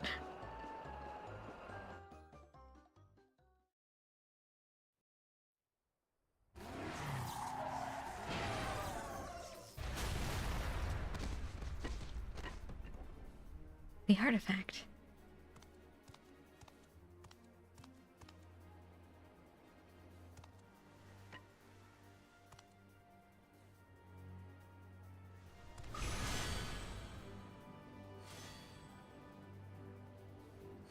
We got the vessel back, and it's still in one piece.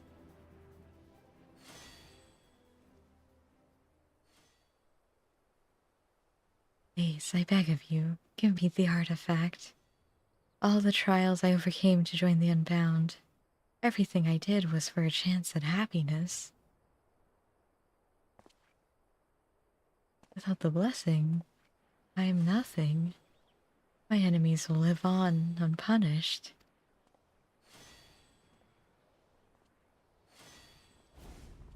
Enough. I've tried reasoning with you, but it seems there's only one language you understand. Ah. Oh.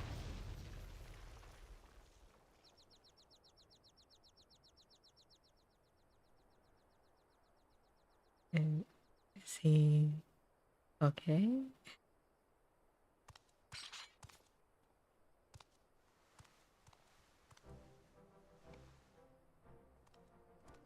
Are you alright? Never better.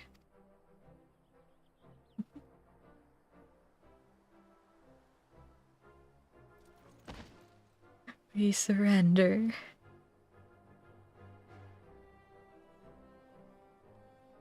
Get 'em.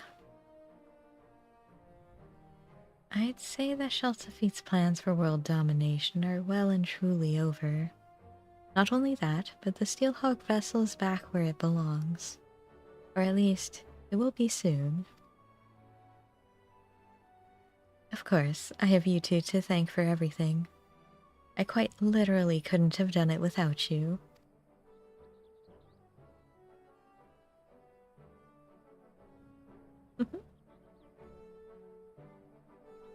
We did it.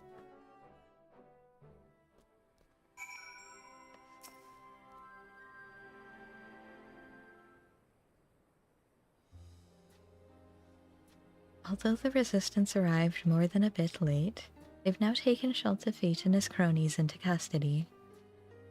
They're lucky we were on hand to confront the gang, or things could have ended very differently. I have to say, my first trip overseas was a lot more eventful than I'd have liked. But I'm glad I had the chance to meet so many interesting people. Well, apart from all the criminals, that is. Well, what about this criminal? As much as I'd like to spend more time seeing the sights and whatnot, I suppose I'd best get the vessel back to Tyrol. What about you, Kukulja? There's only one thing I can do. Turn myself in, just like Pepin and Avenel. Even if I was dancing to Fate's tune, the fact remains that I committed those crimes of my own free will, and I must pay the penalty. Perhaps if I am one day granted freedom, I'd like to pay my way home with fairly earned coin. The first thing I'd do upon returning is visit your village, and offer my apologies for using the artifact to carry out evil deeds. After that, No, it is too soon to speak of such things. Wherever your journey leads, you're always welcome in my village. Be sure to come visit one day. How about you, Jel? If you happen to pass through Tulialol, my grandfather would love to show his appreciation after all you've done. Maybe I'll see you there? Yeah. Sure.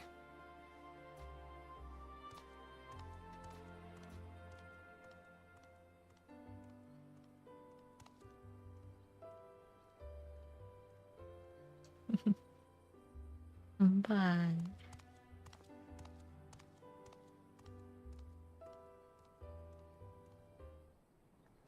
Well, now they're all unbound.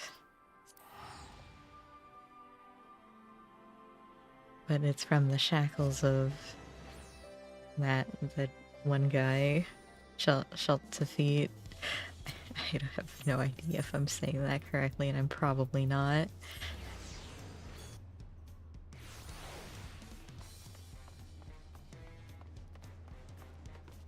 Whee! Alright, Grandpa. I have done the quest.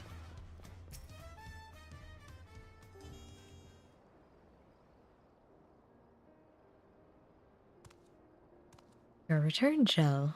But pray tell, what has become of my granddaughter? Why, I'm right here. We did it, Grandfather. We took back the Steelhawk vessel.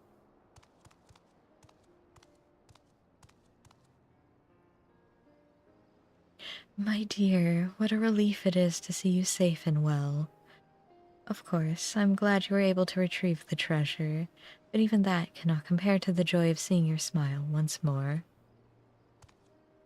And to you, Jel, I must express the sincerest gratitude. No doubt we have you to thank for Sitolja's safe return, not to mention that of the vessel as well. I'm just doing my part. Absolutely. I would have been lost without your guidance and bravery in the face of danger. Thank you, truly. Anyway, we should be getting back to the village. No doubt the others will be clamoring to use the Steelhawk vessel to go hunting. I'll be coming back to Tulialol at some point, so hopefully we'll run into each other again soon.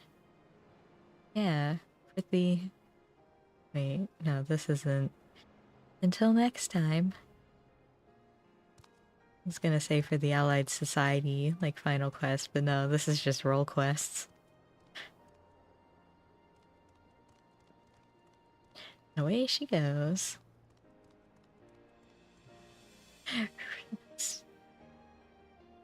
What? Where am I looking? Okay.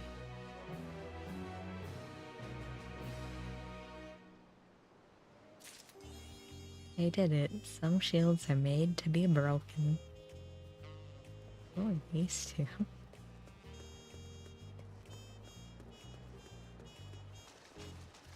Like that. What was... Aw, you're just playing in the water.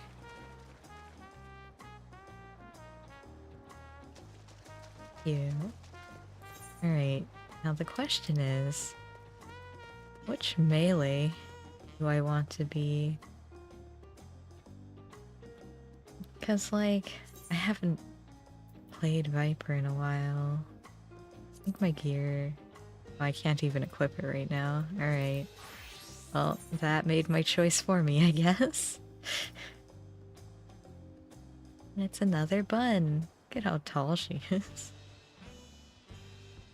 I'm so small. Shashepya. Shashepya? Okay. Hello. An adventurer who likes getting up close and personal. Yep, that's me. Hello there. I take it you've spoken to Evu, willing to lend a hand? Yeah. I'm truly grateful. Then allow me to introduce myself. I'm Shashapya. I have traveled far from my village in the forests of Zoctaral in search of a brave soul to help us retrieve our stolen treasure. Yeah. For generations have my people watched over the Dreamweave cocoon, the vessel in which the power of the Swallowtail Taral Vidral is sealed. Before its ascension, the Swallowtail warded off would-be predators by assuming the form of more threatening butterflies, poisonous ones and the like, through its skill at mimicry. So it survived, day after day, summer after summer, until the day of its great new existence, when it became capable of taking on the form of any creature which crossed its path.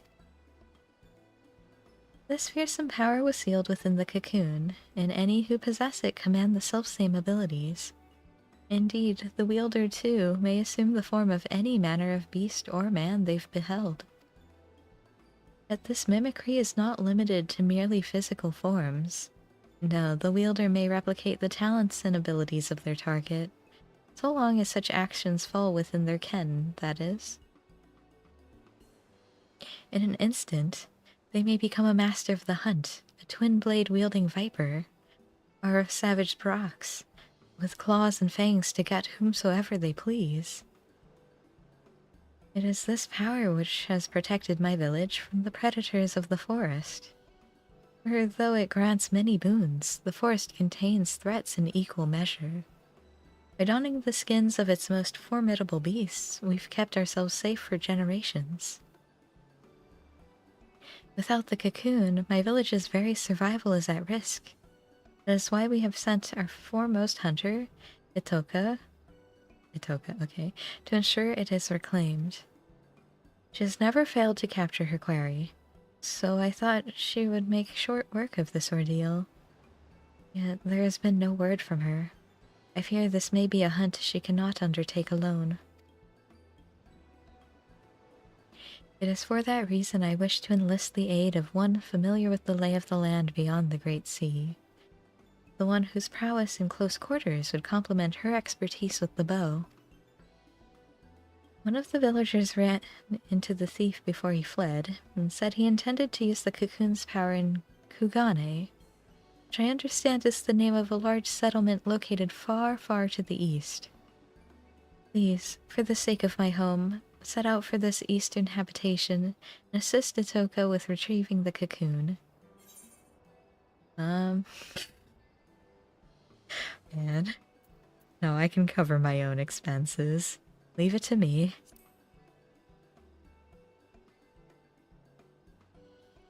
Your willingness to aid is most reassuring. You have my heartfelt thanks. Upon arriving in the eastern land, search for a Vieira woman carrying a bow and dressed in a similar attire to myself. What's that, warg? If you visit a tavern like this one, I dare say you might find someone who has seen her. A tavern. Tavern? I know there's the inn. What would be the tavern? Well, good thing. Have an estate house in Shirogane.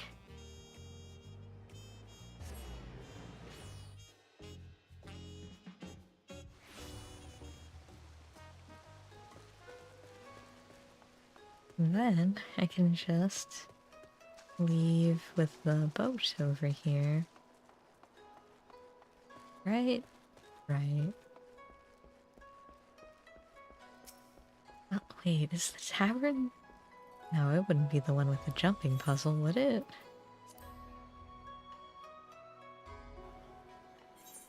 It is. Wait a minute.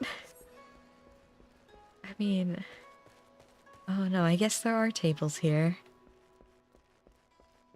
I forgot all about the tables. Did I pass someone already? No, they're probably upstairs. Alas, from Tyrol, was it? Sorry, can't help you. It reminds me, though. I heard Tyrol has its own local variety of spirits called mezcal. Been meaning to taste it myself for an age now, but you've no idea how hard it is to get one's hands on a bottle of it here.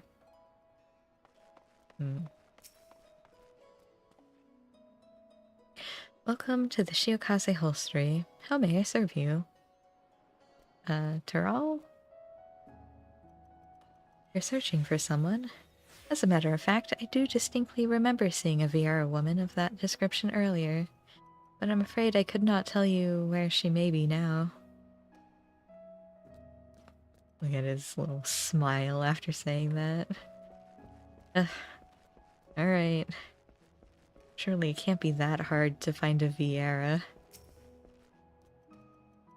A Viera woman bearing a bow? Why yes, I do recall such a person. It was hard not to notice her, really, given how she was peering at every little thing.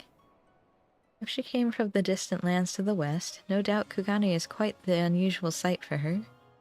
With any luck, she'll still be where I saw her, in the vicinity of the Seki Segumi barracks. Oh, that's a little far, isn't it? No, I can run there. Yeah. And run I will.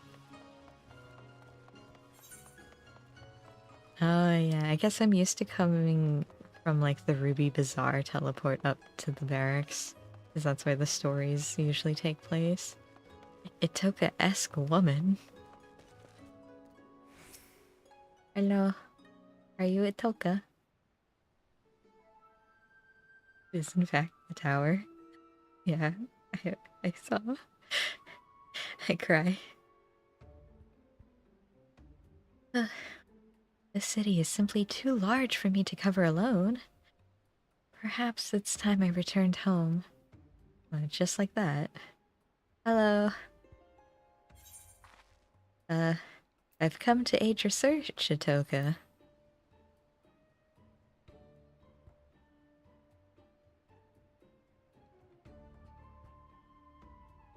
Oh, is that right?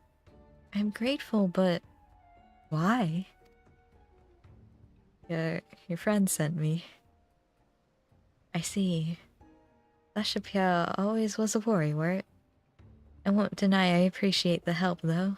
Ascertaining the whereabouts of the cocoon has been no easy task.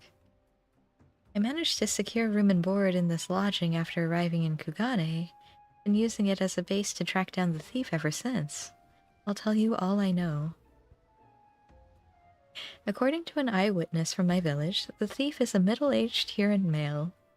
That's all we have to go on regarding his appearance. Yet, so long as he possesses the cocoon, he can be anyone and anything. An elderly woman traipsing along the street, a child throwing a ball.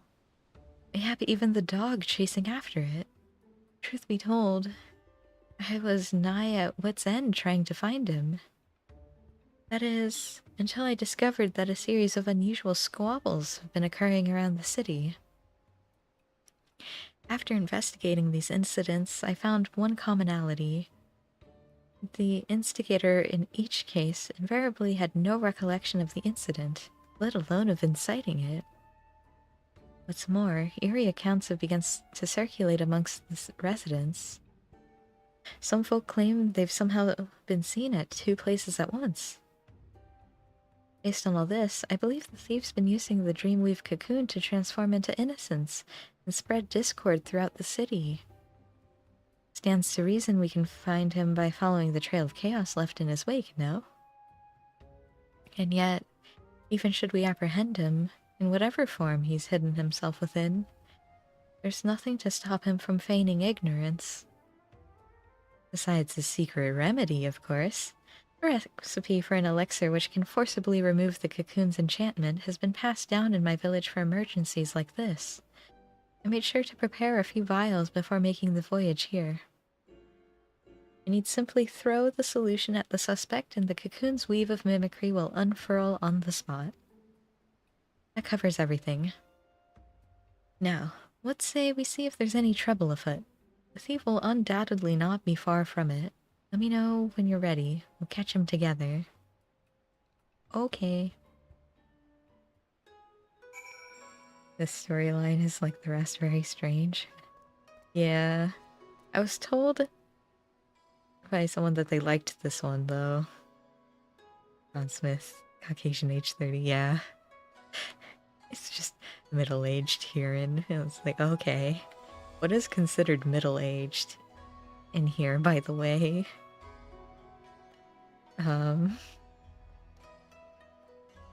It's like... Broke Bomber is, what, 19? He looks way older than that.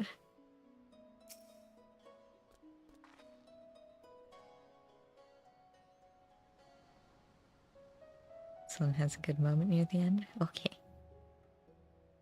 Ready to set off then? Perfect. I say we begin our search with the markets. I recall a great number of people gathering in the Rakusa district. I believe it was called. Oh, she's accompanying me? Okay. Oh, and there's a talking point. Let us talk. Itoka. Middle age to be 40 to 50. I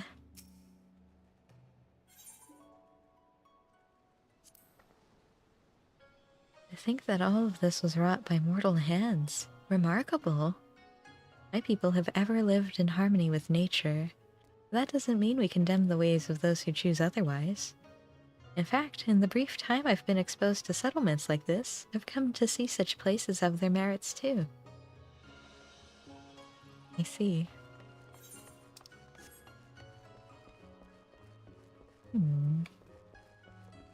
All I know of Eorzean lifespans is that Viera lived for a very long time.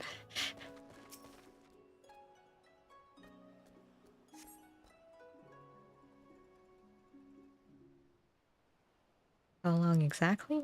I don't know. Just long. Look, he's thieving for us. I told you this isn't enough.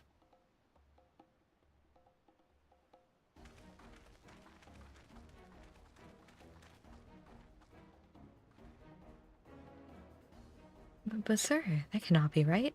I'm sure I gave you your change in full. Enough. Hand over my money or I'll take it by force.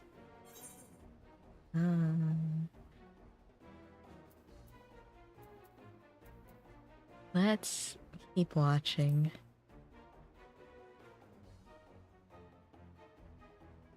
But isn't it obvious? No one gets so worked up over a handful of coins unless they're looking for trouble. Reveal yourself, villain. Did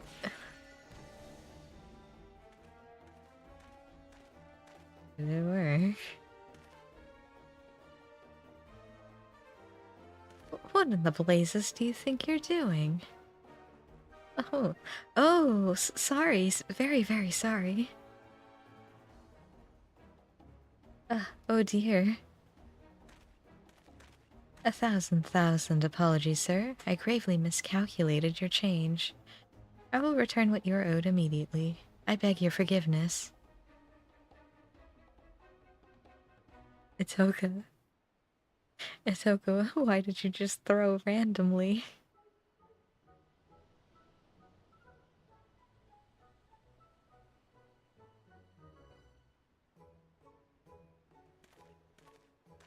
And he just forgets he got stuff thrown at him? Okay, sure.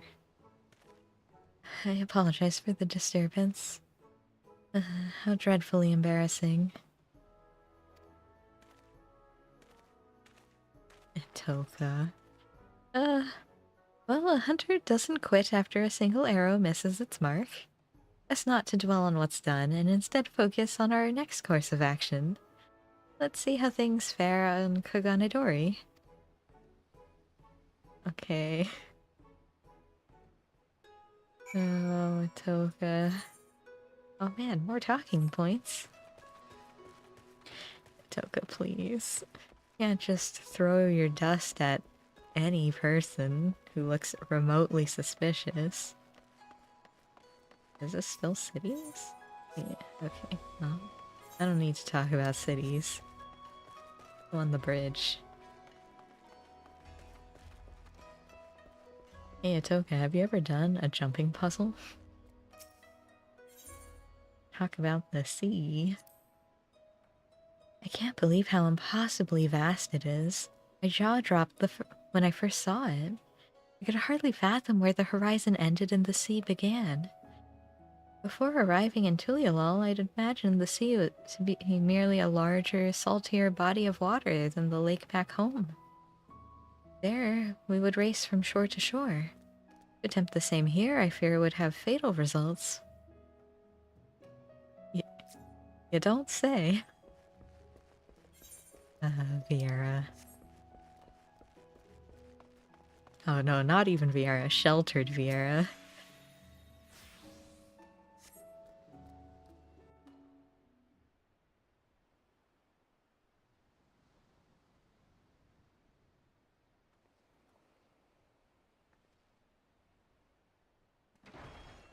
I'll cut you down where you stand, you lecherous lummox.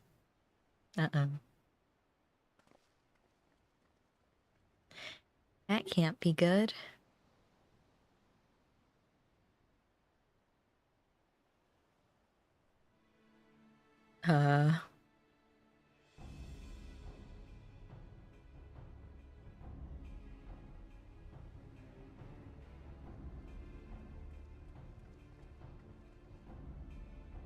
What's going on here? Big bloke yonder allegedly laid his hands on that grizzled fella's woman. Afraid this may come to blows. Calm yourself, man. I have not done what she claims. You dare add insult to injury by calling her a liar? Ignore him. I told you that pig defiled me. Cut him down this instant. There is no truth to her words. Wherefore does she spout such rubbish?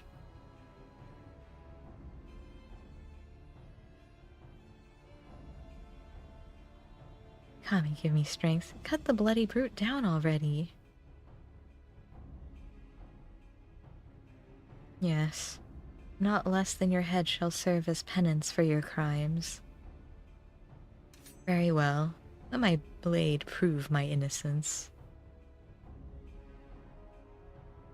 Throw it at the woman. It's her, right? Yeah, probably.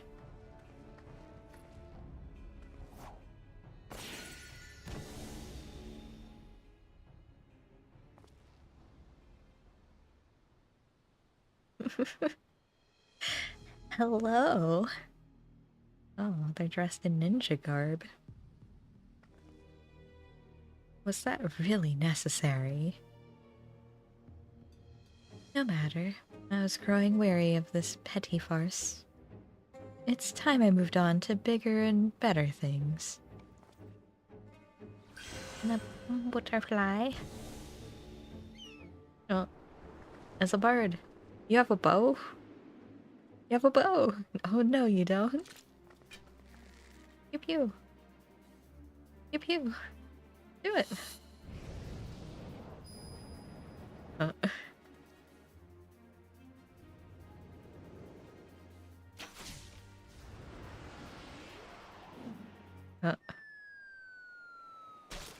Oh. Uh-oh.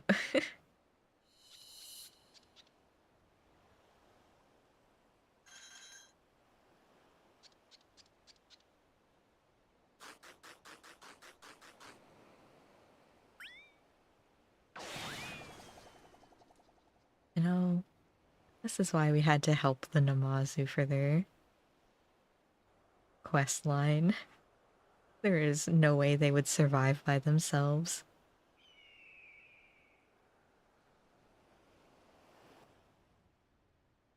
How odd. My bow is more out of tune than I realized.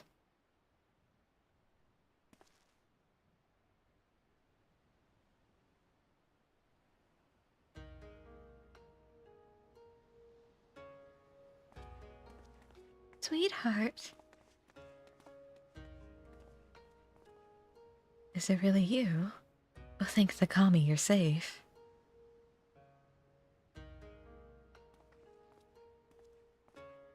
I found her lying unconscious in a nearby alley. She could only vaguely recall being attacked from behind before losing consciousness. Though the villain knocked her out before assuming her visage in a ploy to deceive her husband. Fell for the deception like a complete and utter fool. Do not even know how to begin to make amends. There are no amends to be made. You acted simply as any husband would. Maybe the two of them can be friends. Due to your involvement, this matter was resolved without bloodshed. Seki Segumi, thank you. 'Tis regrettable, however, that the villain managed to escape. A criminal who can change their shape at will is exceedingly dangerous. Know that the Seki Segumi will alert the populace to this menace and remain vigilant for any suspicious activity in the city. Yeah, no problem.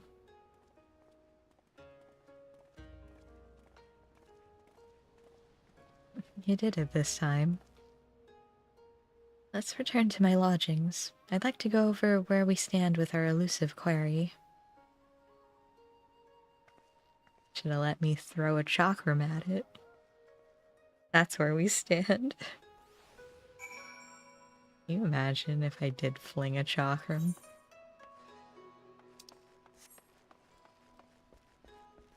But no, I had to be a close quarters combat. I mean, if you were playing as, like, Dragoon, couldn't you theoretically just jump to it? I'm sure Astinians jumped a lot further than that.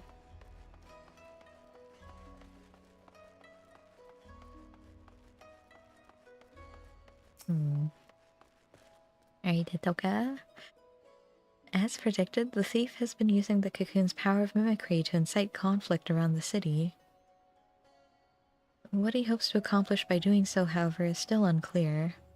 And, so long as he has this power, our sole means of tracking him remains the havoc left in his wake. A trying trail for any hunter. But I'm heartened to have a warrior like you beside me as I tread it. We'll catch him together, and when we do, we'll mete out the justice he deserves, Gel. Okay.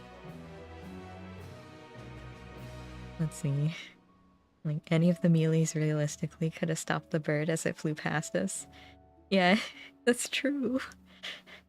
Like, the whole point of samurai is the quick draw, right? Would have been like whooshing. Then there wouldn't have been a bird. You know? Or, you know, our person with the bow could have shot when it was a little closer, so it was more likely to hit.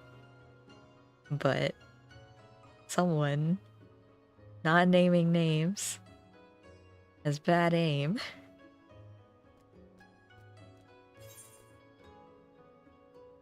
A sea of blood. Oh. Good to see you, Gel.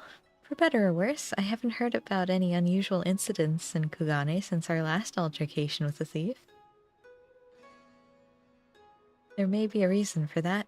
You remember when he claimed he was moving on to bigger and better things? If we're to catch him, we may have to expand the scope of our search beyond Kugane. Yet, he traveled all the way from Tyrol to this eastern land for a reason. I can't imagine he'd go too far. You know of any other settlements nearby? Yeah, the Ruby Sea is dotted with settlements. Thanks for the pun, Ty. People live out in those waters, but they're so vast. Where would we even begin? Oh, the pirates? Ah, so the Bakufu has an outpost at the Ruby Price. That sounds like the perfect place to start. Let's make our way there and avail ourselves of the soldiers' intel. If anything out of the ordinary has occurred, no doubt they'll be aware of it. Shall we? Sure. The OBC. Oh. Allow me to actually just... Okay. Can I take this teleport? This teleport directly to the Ruby Sea? I can.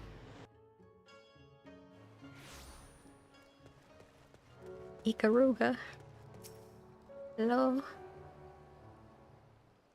Do you have a nose?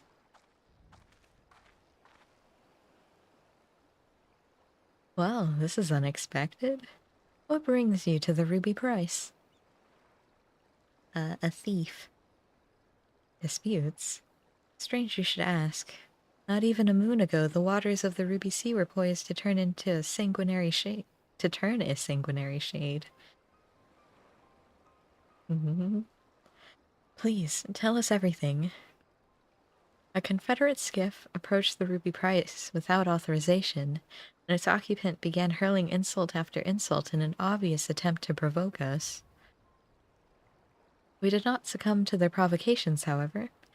After warning the vessel we'd fire if they drew an ilm closer, they withdrew without a word. However, should they attempt to provoke us again, we will not display the same level of restraint. And the roar of our cannon shall signal their comrades to rally in full force. The waters will flow red, of that there can be no doubt. Tensions run high. Not like this has ever occurred.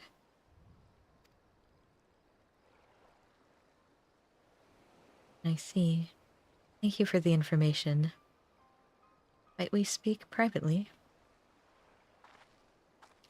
Couldn't we just tell him it's probably an imposter?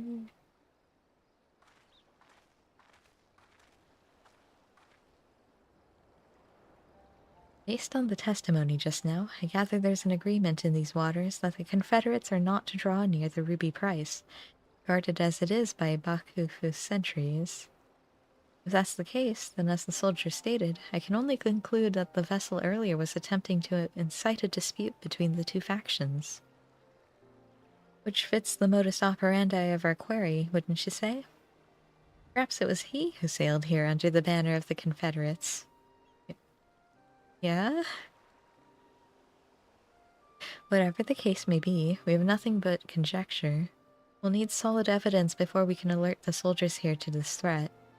I doubt they'll heed our warnings otherwise. Are you sure? I'm sure they'd believe me. I don't know about you. First, we need to verify if any members of the Confederacy actually approached the Ruby Price. You know where their base of operations can be found? Yeah, the other side of the sea. That away. Sakazuki. Looks like it would be fastest for us to swim there.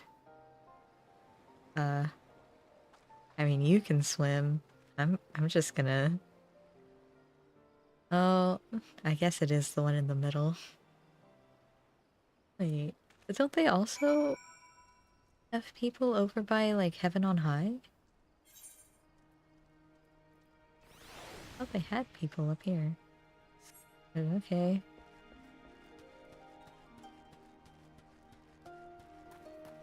Hello, Shoji. What? Absolutely not. Not a one of my Confederate brothers and sisters would approach the Ruby Price without authorization. Those cowardly Bakufu dogs must have concocted this baseless rumor to get a rise out of us. Oh. Alright, you have fun talking to that person. Hyun, not Hien, but Hyun. Soldiers at the Ruby Price said that, did they? Pardon my language, but that's a load of shite. We have no interest in Hingan waters. If anything, I've seen their skips encroaching on our territory of late. If you ask me, they're the ones thirsty for blood. Oh boy. What have you found out, Itoga?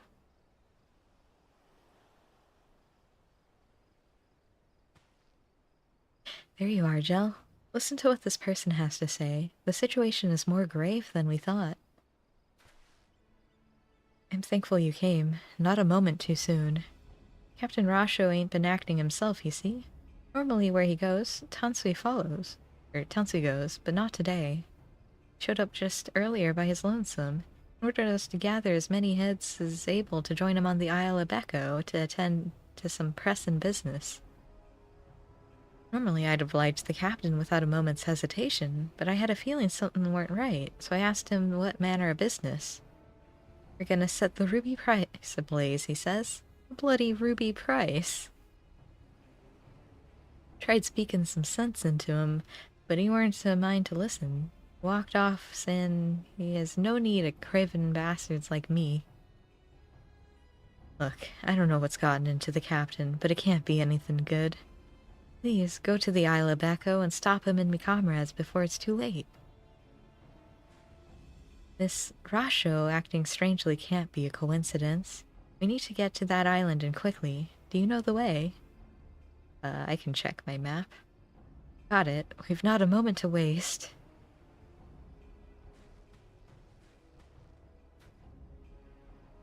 Alright. Leave it to us.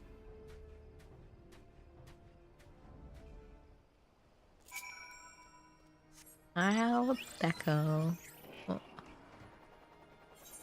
Which is just over here. Why are they meeting here if they need to go down to the Ruby Price? Look at how tall Heaven on High is. Surprised you can actually see the top. Imagine if it actually went on like forever. Oh, hello. I have found you. Where's Rasho, though? I hear voices. Seems they've gathered up ahead. Okay.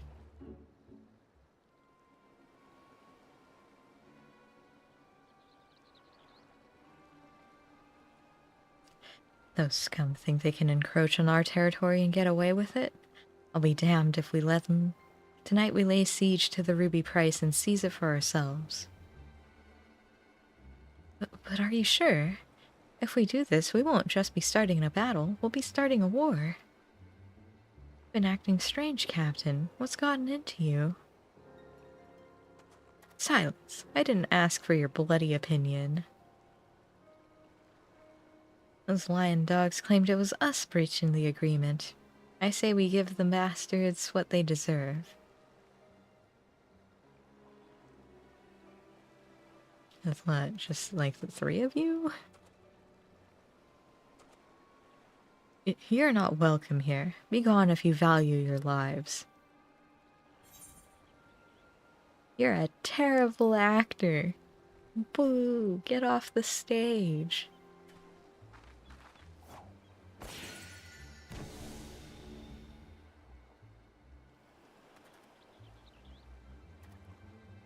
Saw through my disguise once again. Don't tell me you count even a pirate captain among your acquaintances. Indeed I do. I have many acquaintances. What are you trying to accomplish? Why incite such conflict wherever you go? Why? Sorry to disappoint you, but contrary to the passage of the Unbound's prattling about freeing the world from the tyranny of government, I have no grand designs. I wish merely for everyone to show their true faces.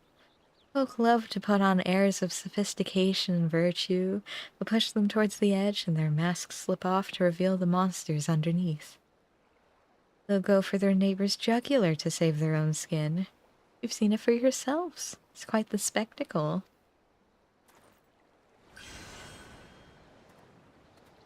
I swear. He is a bird again. Please. Hit him.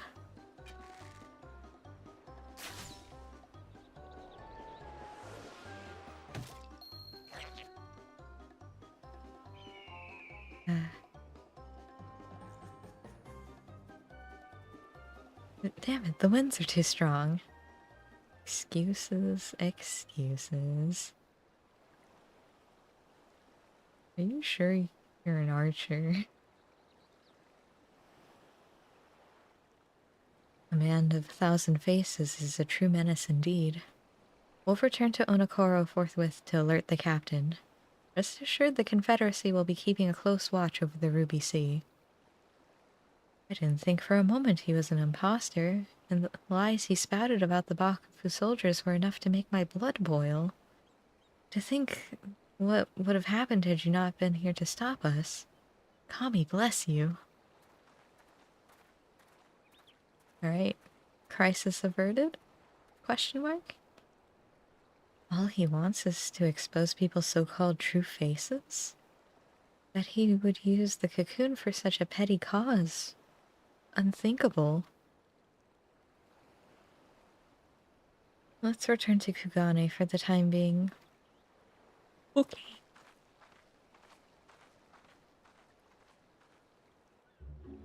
No, this would be over already if you could hit anything with your bow. But, you know, maybe you should practice on your archery before the next quest. I have a sword.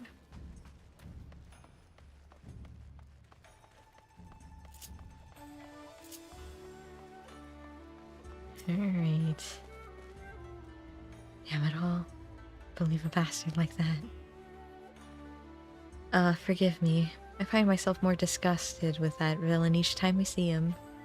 And to think all of this is driven by small-minded spite. From what I could gauge, he didn't fly towards Kugane during his escape. I believe he seeks a new settlement to terrorize. Now that the Confederacy and I are acquainted, I'll see if they can't help me sniff out his roost. No doubt, where there's smoke, he'll be there stoking the fire.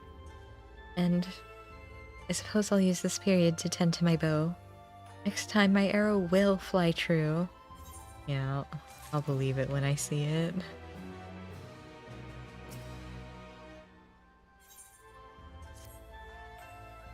Wonderful you're here. Ever since the incident in the Ruby Sea, I've kept a line of communication with the Confederacy, and they just reported something you'll be interested to hear. Apparently, a man impersonating the distinguished Lord of Doma was recently exposed. One of the Lord's retainers saw through the pretender's facade while he was attempting to stir up trouble in the Doman Enclave. The imposter then reportedly transformed into a hawk and fled. Clearly, our quarry now nests in Doma. I'd like to resume our hunt immediately, but I'm not sure where he may go after his failure in the Enclave. Do any locations come to mind?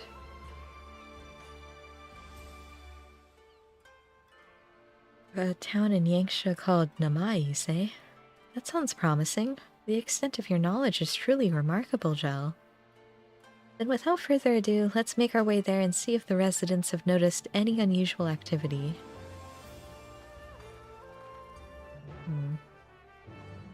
Okay. Namai. Okay, cool. This way. Authored. Namai. Man, there's...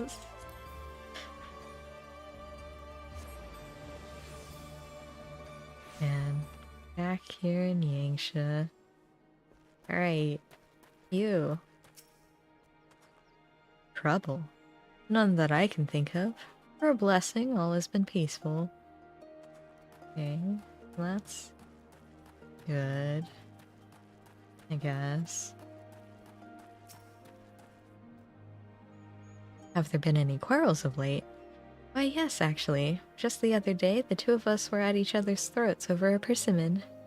She was only supposed to eat half, but she went and gobbled the whole thing. In the end, she purchased this one by way of apology, so I let bygones be bygones. What's that? This isn't the sort of quarrel you're speaking of. Man, such petty squabbles. Alright, what about over here? Ochimi? By the Kami's grace, our quaint village has not seen strife since the Imperials were ousted. There has been news, however, of a man impersonating Lord Hien at the Enclave. As I am told, when Lord Hien voiced intentions to invade Ningxia, all present grew wary of the individual. Yeah, none more so than Lady Yugiri, who saw through the farce immediately. After he was exposed, the villain fled the scene with haste. Unfortunately, efforts to find him have not borne fruit. Well, you know, Itoka, we tried. But it appears he is not here. Where are you? All the way up here?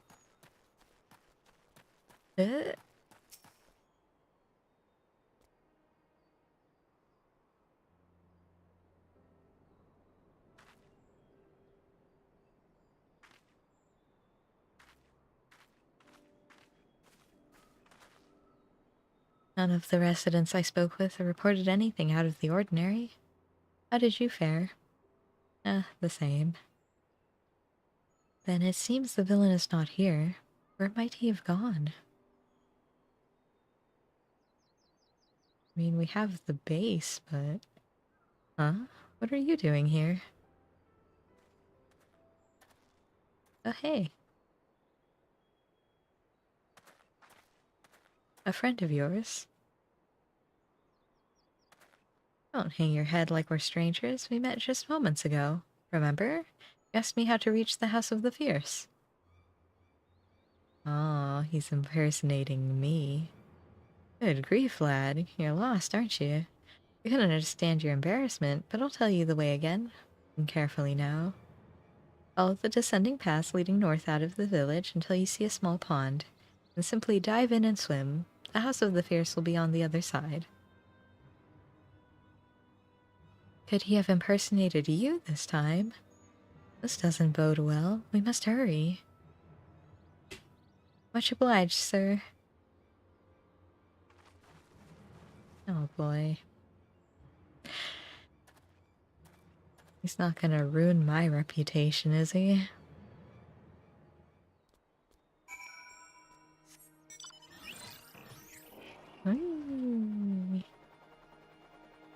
Can't I just, like, fly really high and then drop down?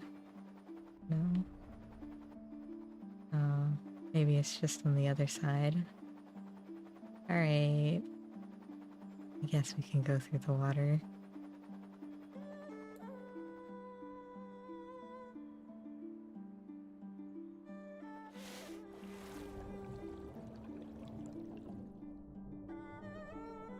Man, it's been a while since been down here, huh? Okay.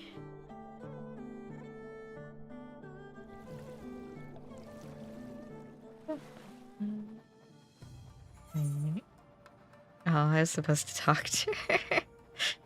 Whoops.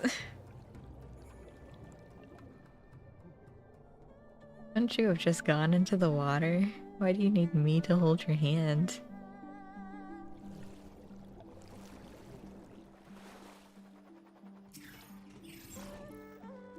Just how far must we swim to reach this place?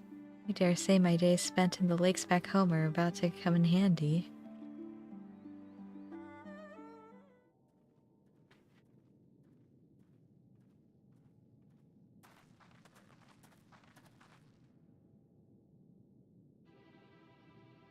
There I am. I'm so cute.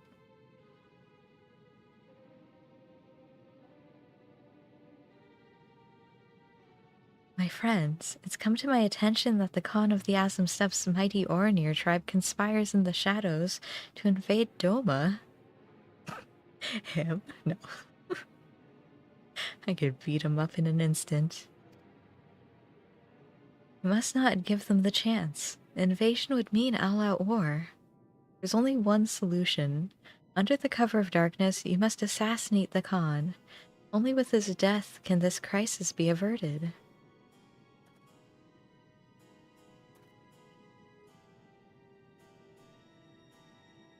I grow wary. Perhaps I should observe my targets more carefully. With all due respect, these allegations must be brought before Lord Hien. It is imperative we receive his instruction before acting. That would be playing right into the Ornir's hands. After all, an impostor disguised as Lord Hien was but recently exposed. An Ornir spy, there can be no question. Yet the spy has fled, their whereabouts unknown. They could be anyone and anywhere, weaving new schemes even as we speak. Decisive action must be taken. That's why I came to you. So the impersonation of Lord Hien was but a part of the Oranir's grand scheme? But why would those who fought alongside us for Doma's liberation conspire to invade? Forgive me, but you do not seem yourself, Jel. Something isn't right. Because I'm desperate. A shadow looms over Doma, and only with your help can I cast away its dark pall. Please, lend me your strength. Her honored friend Jel risked life and limb to see Doma free, yet you address him with suspicion and doubt. If he says we must act first to prevent greater bloodshed, then we must act. It is true that he has never led us astray. Brothers and sisters, let us join hands with Jel once more to drive back this shadow rising over Doma. Am I not gonna step in?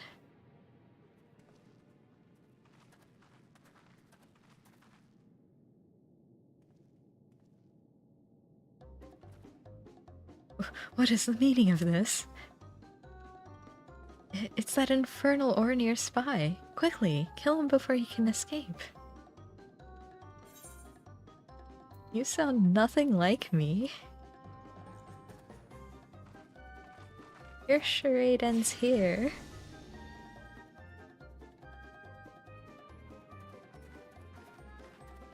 It's you. Such persistent vermin.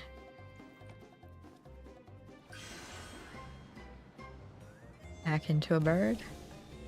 Of course. I could have easily jumped up and hit him. You're not getting away this time.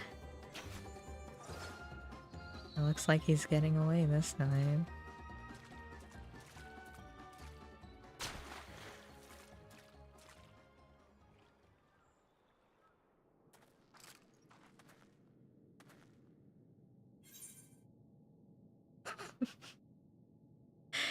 Are you truly the foremost hunter in your village?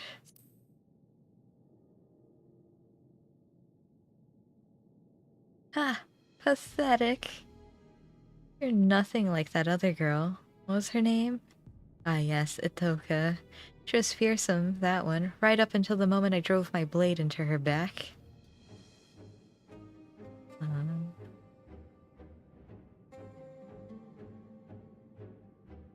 What is this? Don't tell me you've been masquerading around as Itoka herself. After all, that would make you no better than me. Hiding behind the name of another won't erase the blame you bear for everything that happened.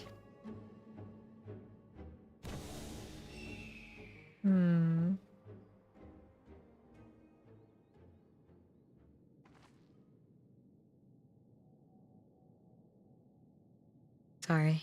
I swear I'll explain everything to you later. For now, we should apprise these men and women of the situation.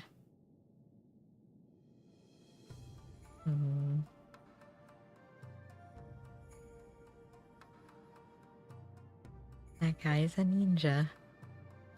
I think he can transform into anyone. A truly fearsome ability. Shall alert Lord Hien to this threat immediately. Rest assured that all of Doma will be on alert. I was completely fooled. I have no words to express my shame. Upon speaking with you again, I realized that though the impostor assumed your guise, He had neither your spirit nor your grace. Forgive me, I will not fall for such a farce again. Okay. Sure.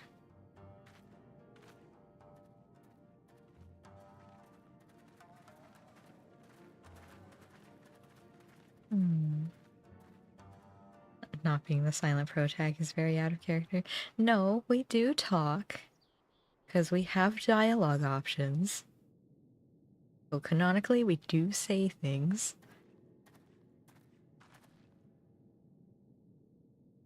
Might I have a word? Man impersonating you earlier. I'd recognize his face anywhere. Without a doubt, he is Samidare, a childhood friend. You know him. Please, you must tell us everything. I've known Samidare nearly my entire life. We learned the shinobi arts together, you see. Roughly 25 years ago, we engaged in our first battle as Proud Ninja, defending Doma against the Empire's invasion. With every fiber in our body, we met their mighty Magitech with nimble ninjutsu.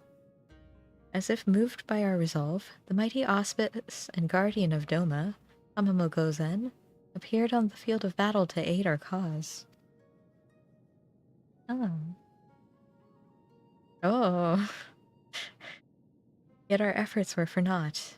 The Empire's might fell upon Doma like a hammer, and we were crushed beneath their overwhelming force.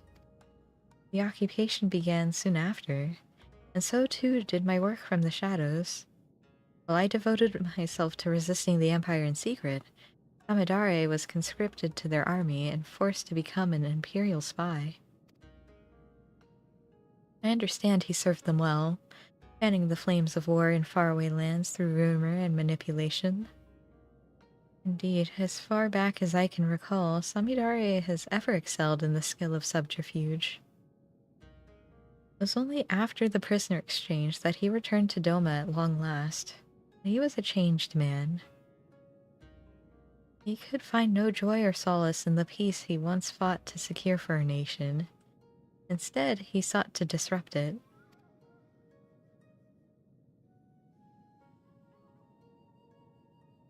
Look at that face.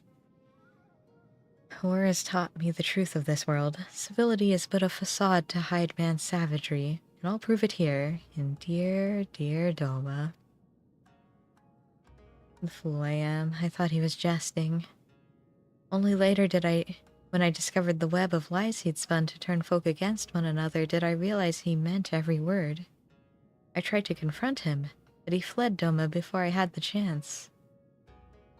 Nevertheless, I searched his home afterwards and discovered a missive from an organization called the Passage of the Unbound. I have it with me here. Dear illustrious Samidare, we extend our deepest gratitude for your interest in joining the Passage of the Unbound. With each passing day, our secret order draws closer to its goals. We shall require exceptional talent for what lies ahead. Bearing these in mind, we have decided to welcome you into the fold. To celebrate the start of an auspicious future together, we invite you to meet your colleagues in Tuliolol. I've enclosed your ticket within. Exceptional talent? Exceptional egos, more like. This Passage of the Unbound kept a watchful eye on nations far and wide to recruit cutthroats like Samidare, who only followed their own desires. Upon his arrival in Teral, Samidare's ambitions guided him to my home, where he stole the Dreamweave cocoon and set out to use it for his own twisted ends. I'm afraid that appears to be the way of it. In all likelihood, it is the Passage of the Unbound which alerted him to this Dreamweave cocoon's existence.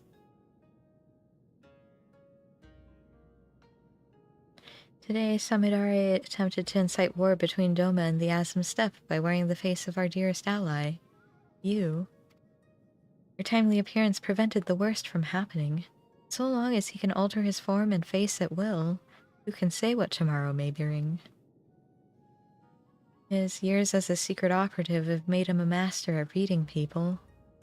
Should he decide to study his target before taking their form, I fear his schemes may not be discovered until it's already too late. Please, be careful. May the kami bless and keep you. Okay.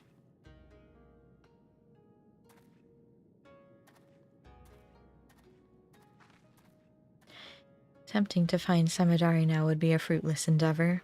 He could be any bird in the sky, or any beast roaming the wild. Let us return to Kugane. I'll reveal everything to you there. I promise. Yeah, like who are you? I swear, if you are Yida 2.0...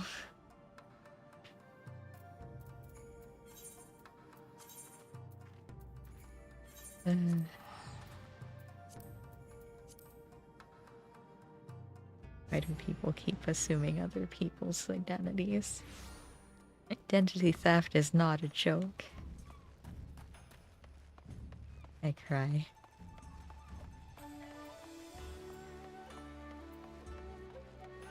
Alright.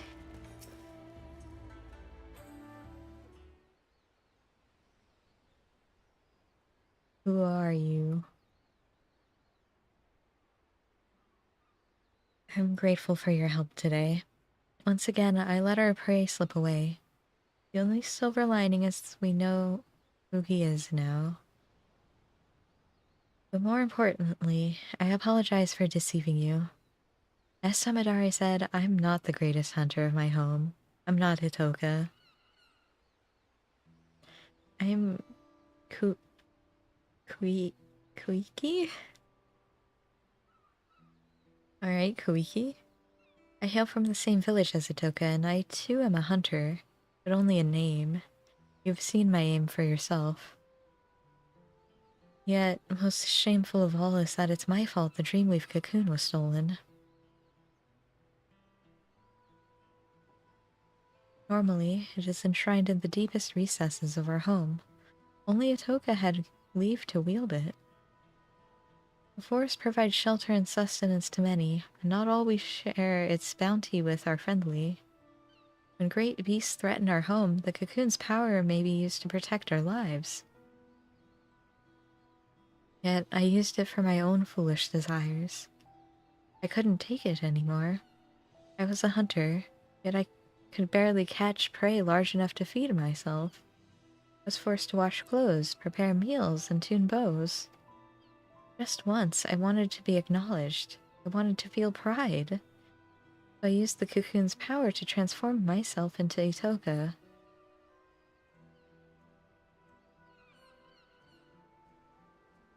With her dexterity and finesse, I finally caught prey befitting a true hunter. As I carried my prize home, he appeared.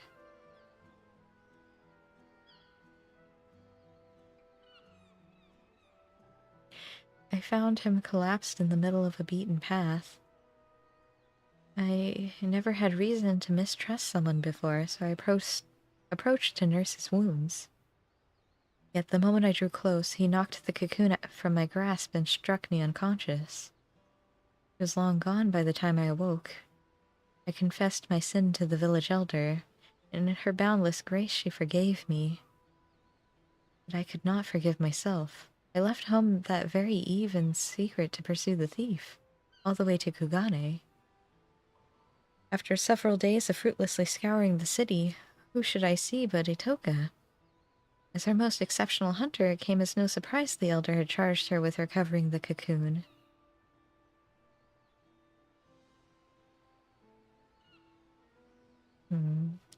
She was astonished to see me, of course. I had told no one of my actions. I feared she would send me home, but when I expressed to her my shame, my anger, she consoled me, told me we would find the cocoon together. I was certain we would, until the day that duplicitous bastard killed her. You appeared soon after her passing. Thought with someone as strong as you at my side, maybe, just maybe I could avenge her. So I lied. Like Samidari said, I'm no better than he is. I'm an imposter. But my desire to reclaim the cocoon is every bit as strong as Hitoka's was. I'm so sorry for lying to you, Jel. I hope that you can find it in your heart to forgive me and continue to aid me in reclaiming the dream we've cocooned. Hmm.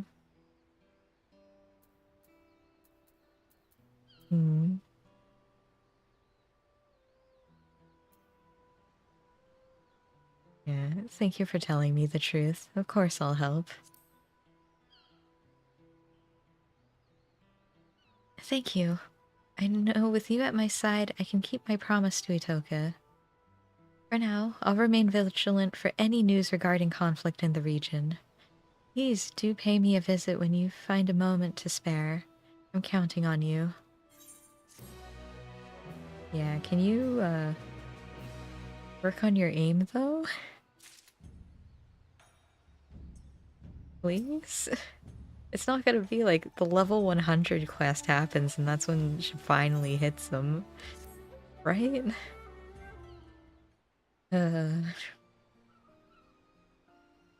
Jal, I'm so relieved to see you. I thought you might resent me for lying to you, that you might refuse to lend me your help again. I literally said I would help. I'd certainly be hard-pressed to reclaim the cocoon alone in this foreign land. I truly meant what I said before. I'm counting on you. Right. Though I'm ashamed to admit it, when I first arrived here I was nearly swindled out of an heirloom by a talking catfish.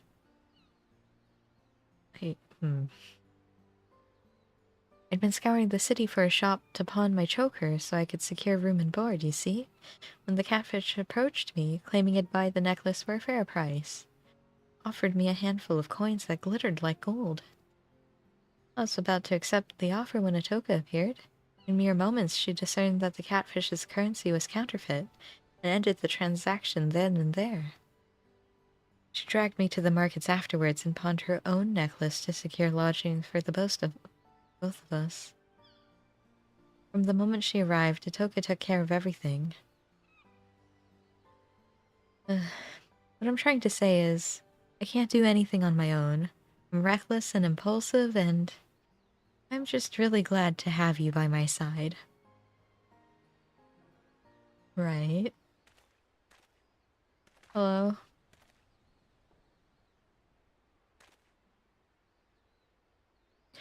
It's been some time, my friends. Pray forgive my sudden visit, but I come bearing urgent tidings. Ah, we spoke with you at the House of the Fierce. What brings you all this way?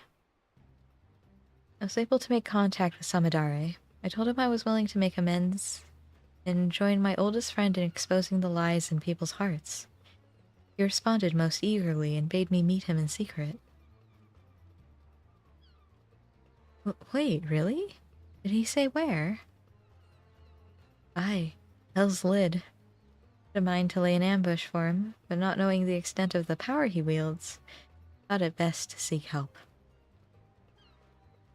And so I come here to beg your aid, Jel. Your strength and valor are unequaled, and I cannot apprehend Samadari without you. We may never get another chance to catch him unawares like this. There's no time to lose. But wait, forgive me for speaking plain, Huntress, but I fear we would only be a hindrance. Oh, wait, you as well? To Jel when the fighting begins. Let us go to Hell's Lid by skiff and meet his... His? Like, I think they meant him. After the villain is subdued. I mean, his skiff. Oh, I take your point. You're right. Without us there to distract him, Jel can focus wholeheartedly on the battle. Sorry, would you mind going it alone? We'll be there as soon as we can. It's fine by me.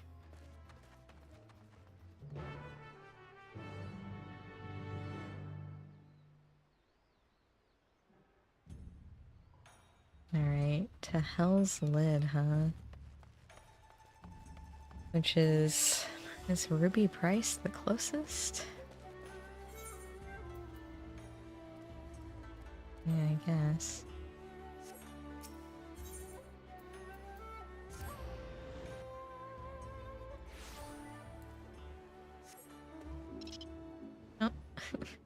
me. I'm like capybara. Oh, look at Hell's Lid. So spooky.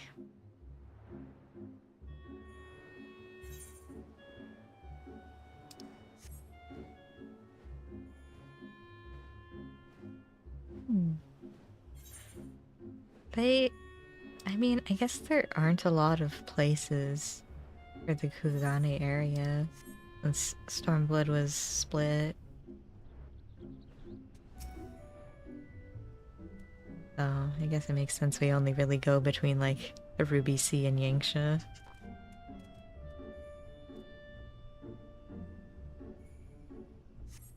You see no sign of Samidare. Perhaps his lair is further ahead. Okay.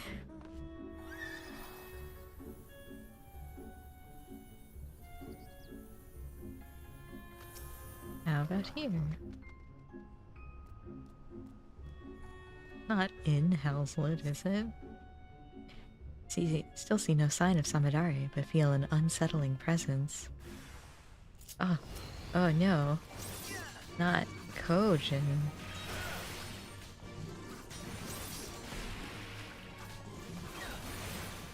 How can't I?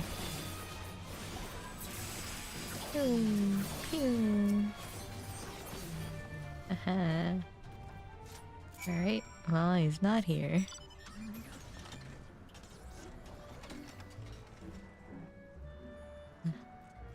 How about here?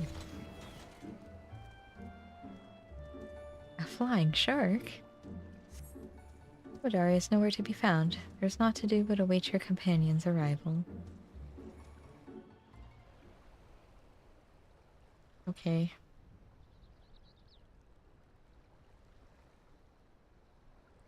Hey, you alright? Hi. I came as soon as... Oh, was the battle over already? Where's Samidare? I was ambushed by a group of Red Kojin.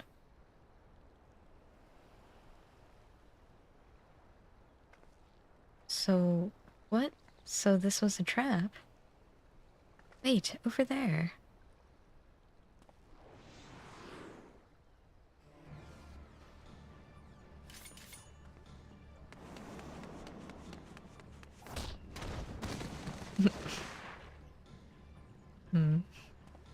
I mean, you did it. Imagine if Bard got a shoulder tackle, though.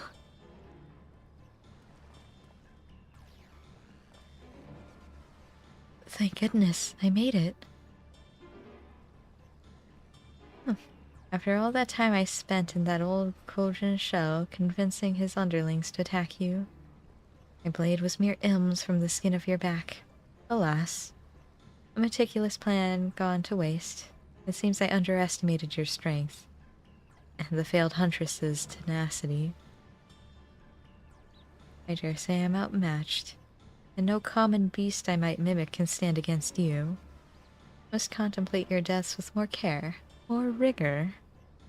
Look forward to our next meeting.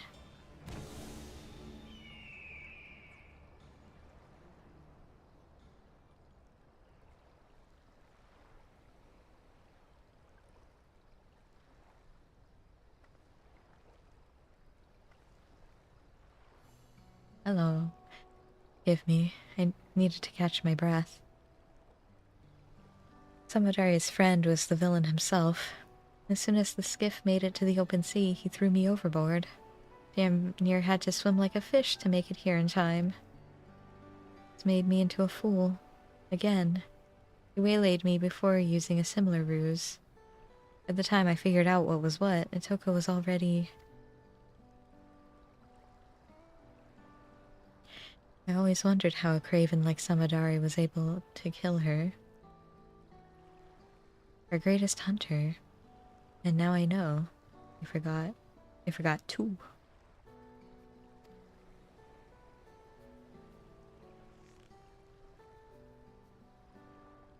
Natoka felt the blade in her back and turned to see the face of her killer.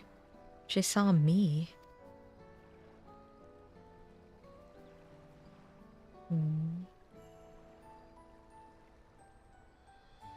I'm glad I was able to prevent history from repeating itself. I don't want to lose you, too. We should return to Kugane. Madari may have planted more than one trap for us here.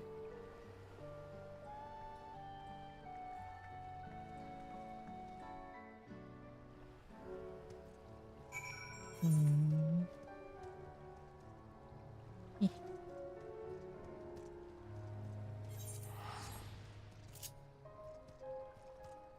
You know, it is an interesting thought. This quest is basically the what if for the in for the cold. You know?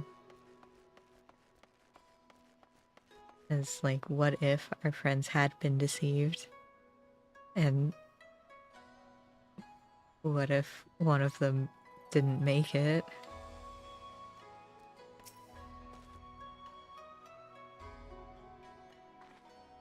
Feared the worst as I rushed to reach you. The moment Samadari was in sight, I charged without thinking, which, in retrospect, was probably for the best.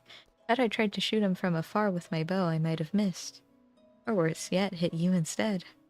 Yeah.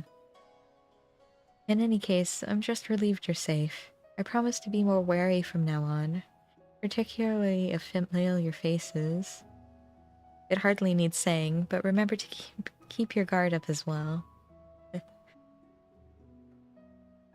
For now, I'll resume my efforts to gather information about Samadari's whereabouts. You'll be the first to know once I have a lead.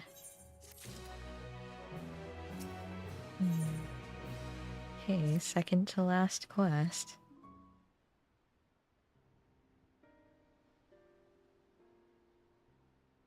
Good to see you, Jel.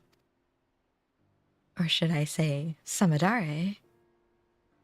There's only one way to be sure. I need you to tell me something only you and I would know. When I used the cocoon to take on Atoka's form, what creature did I hunt? You never told me.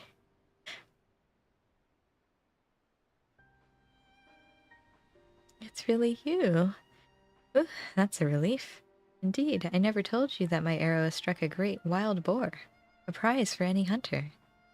Samadari is the only one who's ever saw it.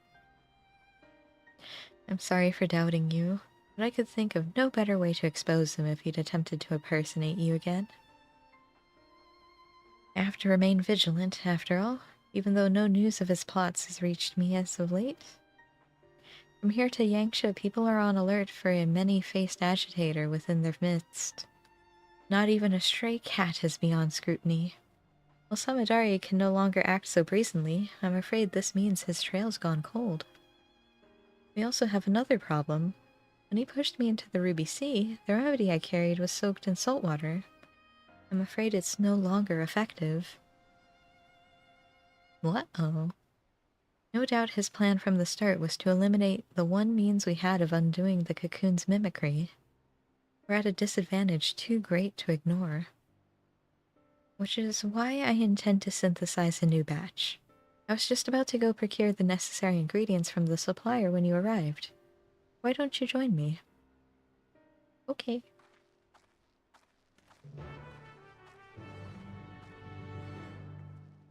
What do you use to combat the mimicry?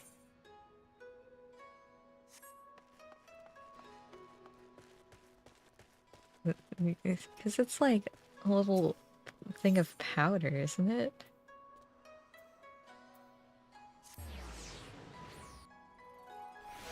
What if it's butterfly scales? A butterfly. To counteract a butterfly.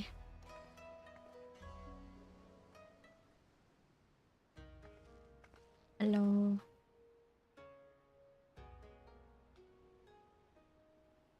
I've never heard of such materials. Where are they found? Deep in the forests of Taral, a land beyond the Great Sea, and far, far to the west of here. Taral? I'm, afraid my supply chain does not extend quite that far.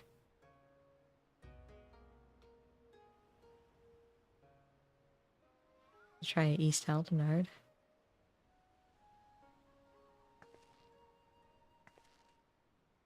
I feared as much. It doesn't help that the materials can only be harvested when the season is right. Even were I to return home now, I doubt I could find what we need. We've no choice but to give up on the remedy. I'm sorry. Now we're at the mercy of Samidari's cunning. Hello there. Tell me, have you any salves that might ease my aching back?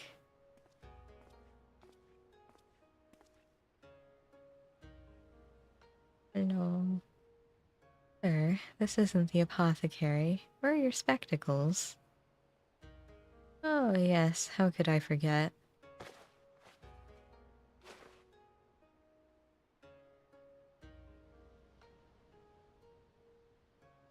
Ah, much better. Sometimes I forget that I'm blind as a bat without these. Forgive me, Shirakashi.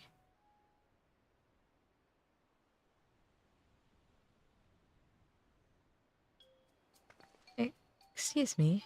Did those bits of glass covering your eyes help you see better? Well, yes. Are you unfamiliar with spectacles? I've seen folk wearing them before, but I always thought they were decorative, like my choker.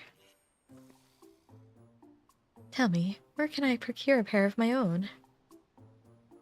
Yamabuki is your man. He has a breadth of artisan contacts who'll ensure you receive a pair fine-tuned to your specifications.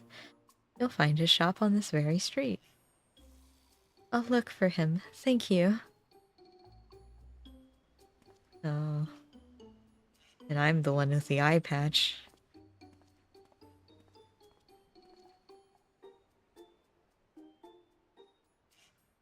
I'm sorry, you must be completely bewildered. I thought a failure of a hunter like me would never be able to aid you in battle, but I've just come to realize there's hope yet. But let's not crowd this stall any longer. Care to join me over there? You need glasses? You can't see? Is everything blurry?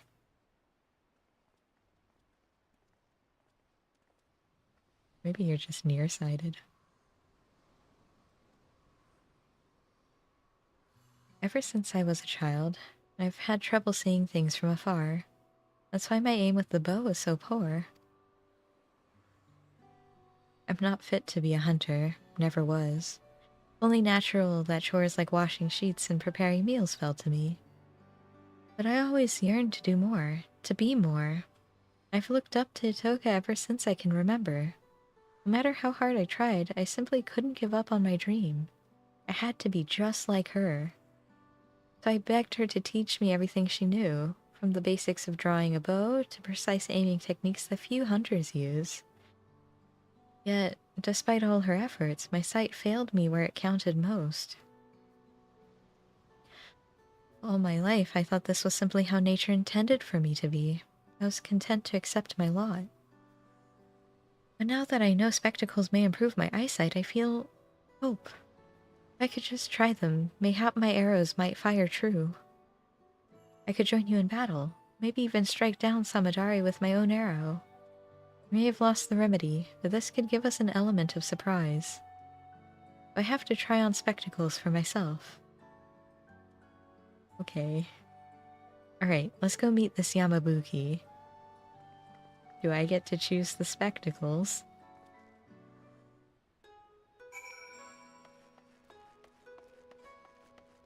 Kamiki.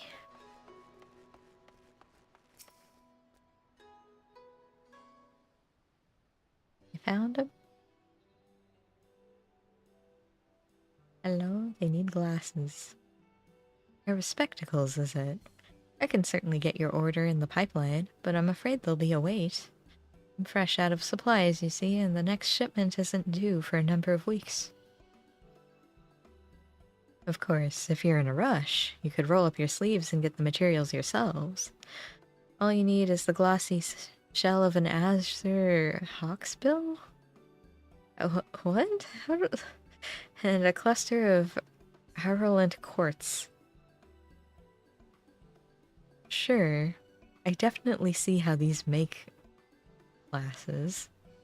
Bring them here, and my affiliates can begin work immediately. Okay. Who knows what scheme Samadari might contrive while we let down our chase for weeks. Would you be willing to lend me a hand with procuring the materials? If we split up, we should be able to gather them in the blink of an eye. Okay. Quite the eager pair, I see. In that case, I dare say you'll be able to negotiate with the Blue Kojin for a carapace of splendid quality.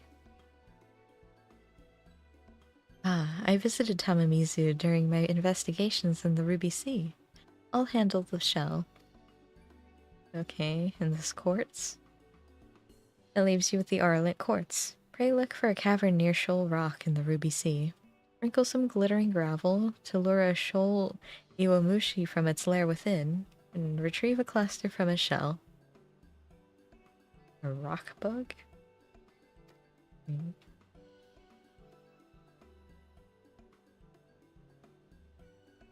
Let's meet back here when we're finished. Okay. Although both of these things are in the Ruby Sea, it's not like one of us has to go to Yangsha.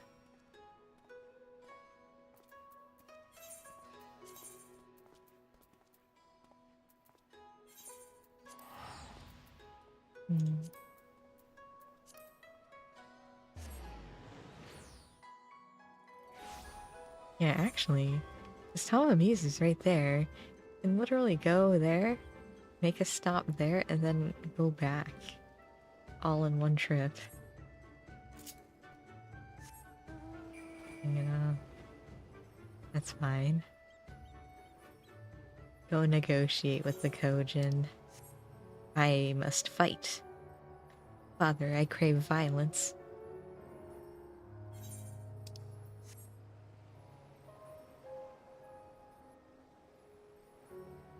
Alright. There should be a path. I assume it wants me to go in here. Yeah. Alright. Coral shell.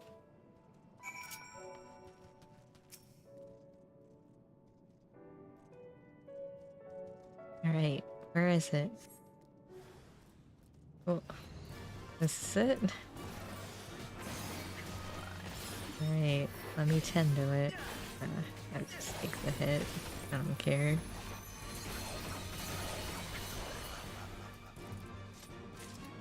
I did it. Alright, back to Kugane.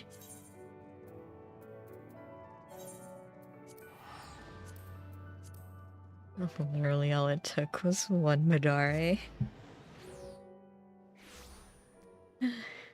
I guess one full Madare.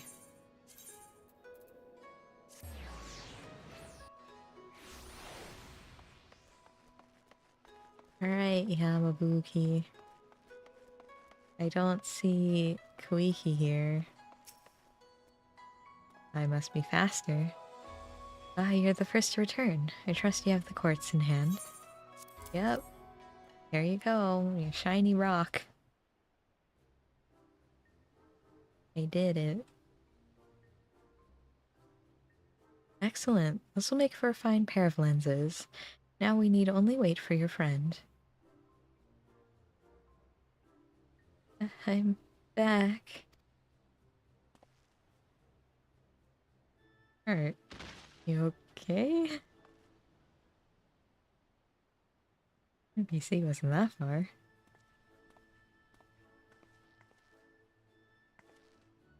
Sorry. Didn't mean to alarm you like that. I spoke with the Kojin of the Blue as planned, but soon learned that hawksbill shells have been sparse of late. They were reluctant to part with a single one. I was able to wear them down, though, until they proposed an exchange. If I dealt with the red Kojin who'd invaded their fishing grounds, they'd spare a shell. Knew my bow would be useless, so I took a leaf out of Jill's book and fought him up close and personal.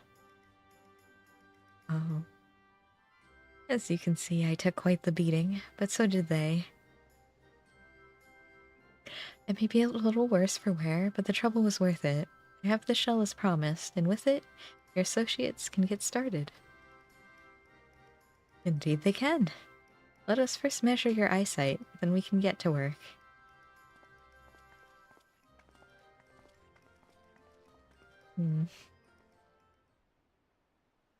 I mean, you can still fire the bow from up close. Unless that's what she was saying. This is incredible. Everything is so vivid.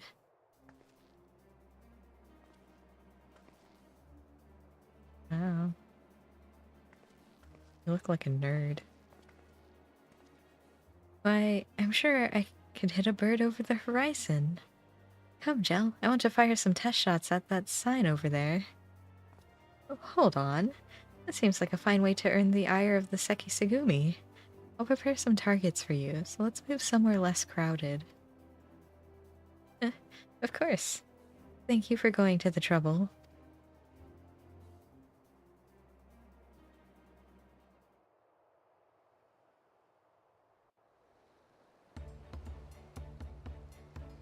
Oh boy.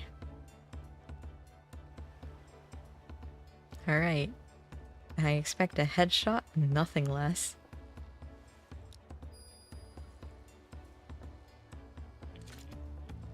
She is really fond of those glasses.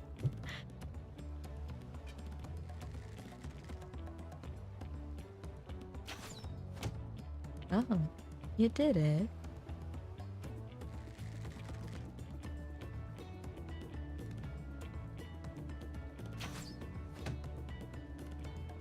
Oh, that's close enough.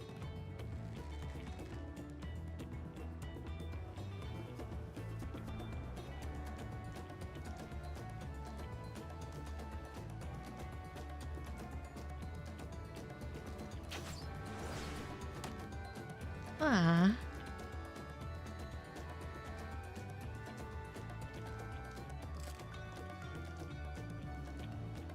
I did it. I really did it. After all these years, my aim is true. When we find Samadari, he won't know what hit him. I can't even see the last target. It's too foggy.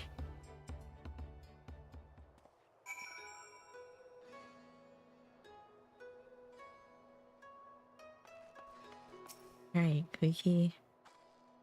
I don't know if I can properly describe this feeling to you.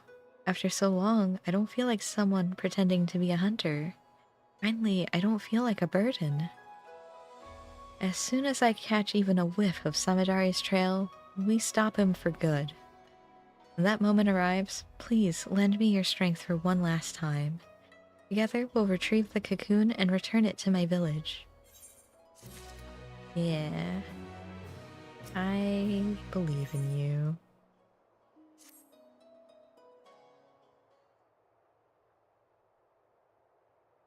Your timing could not have been more impeccable, Jill. Yeah, I just stood there. A person claiming to be an acquaintance of yours stopped by just moments ago, wishing to have a word. About Samadari, no less. They're presently waiting in my room, so give me just a moment and I'll bring them here. Who is it? Like Yuri?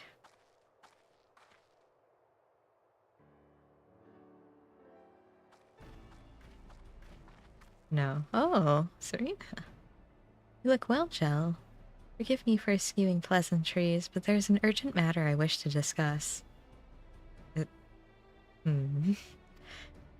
Surely someone's not impersonating Magna.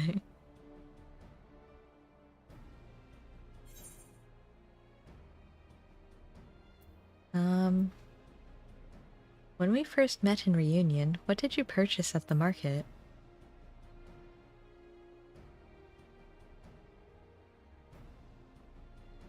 Kinsai, as I recall. I had insufficient funds to purchase it myself, so you helped me gather Whisper Root to trade for it instead. It would seem you too have grown wary of imposters. We can proceed straight into the heart of the matter. You appeared in Molilo a few days ago, claiming Heian had been driven to madness, that he was assembling an army in Doma with plans to conquer the Azim Steppe. For a blessing, we'd already received word from a Doman envoy that an agitator was mimicking others, and saw the ruse for what it was. Unfortunately, when we attempted to capture them, the imposter transformed into a sheep and disappeared among the bands grazing on the plains.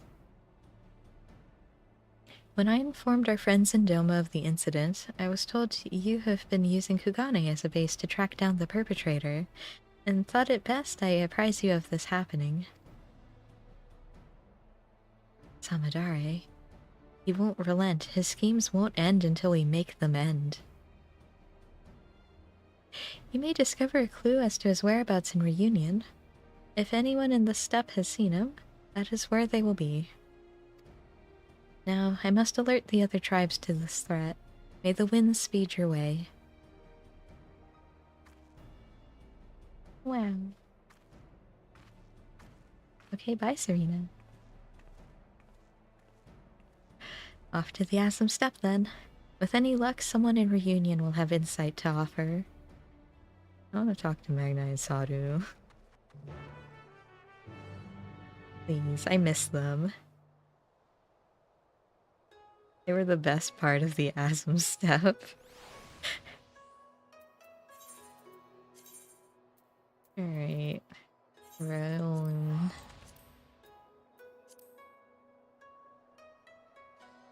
Whee. Alright. Who here? Asmin. I guess I should have started the other way, but too late now.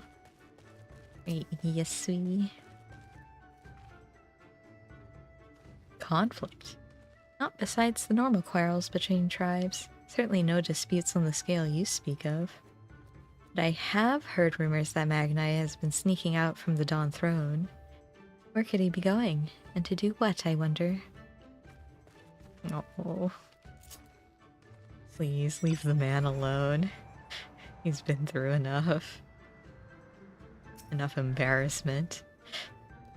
Someone's stirring up trouble. A quarrel among the tribes is as common as the rising sun. Not a day goes by without it. Now, if you'll excuse me, I have goods to sell. Kindly continue your inquiries elsewhere. Got it. Subbed. Conflict is forbidden in Reunion. This is known. As for my tribe, all is at peace. I heard a rumor of interest, however. It seems Magnai of the Oronir has been behaving strangely of late. Perhaps that's related to the matter you're investigating. Alright. Time to talk to Magnai.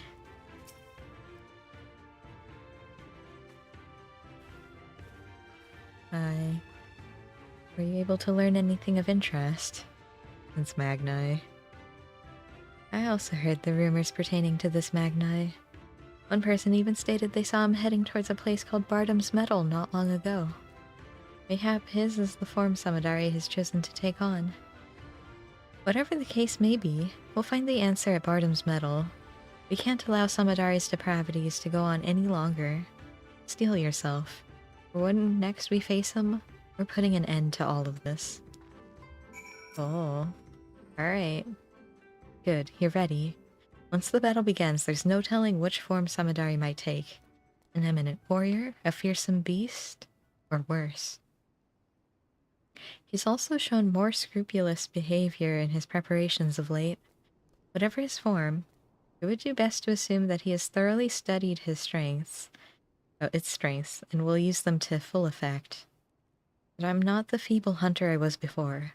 Together, with your martial might and my exacting eye, we will defeat him. At long last, Atoka shall have her vengeance, and my village shall see the cocoon returned. Whatever you say. Oh man, it's daytime. Oh, it's them.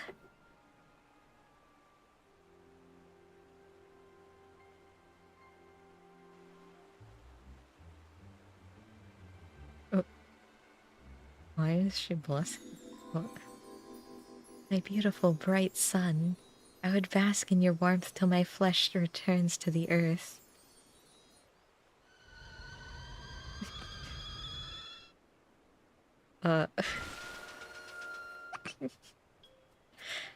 Has the feral dog gone rabid? You speak these honeyed words to lure me into your cot, only to slit my throat as I sleep. Hush, fool. I am your Nama. Though we've had our disagreements in the past, I've come to understand my actions were born of love. Yet only now that I'm forced to wed do I realize this. Despite my shame, I wish to convey my feelings before it's too late. Wed? A thoroughly beast like you? To whom? To what? Ian of Doma. By becoming kin, he seeks to leverage the influence of the Dotharl to claim dominion over the steppe. The Doman knows no shame.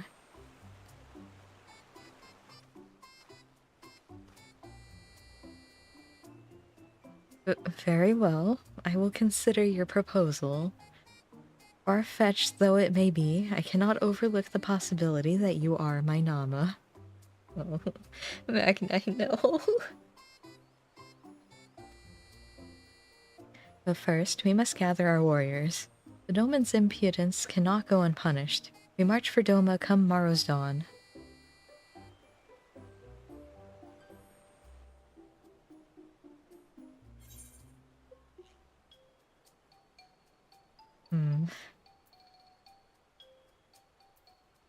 That's not Saru.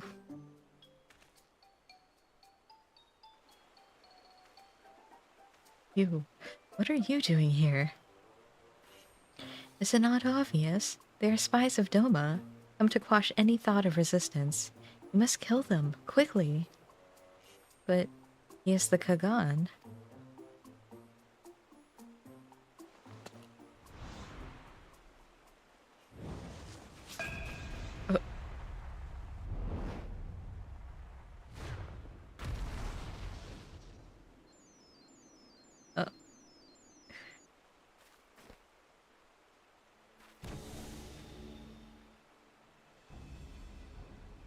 You two are quite the persistent pair.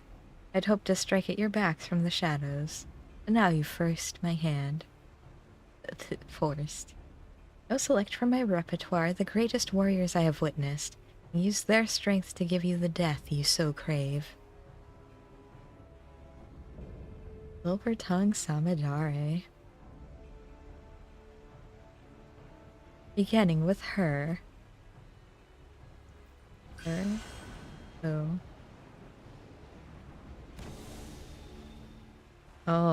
Oh, that's kind of rude. How dare you? When my arrow pierces your breast, Itoka will finally know peace.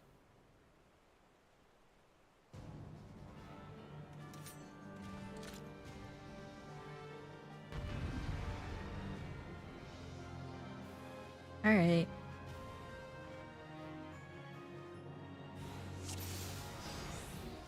Now, the question is, how do I play Samurai? I guess I'll find out.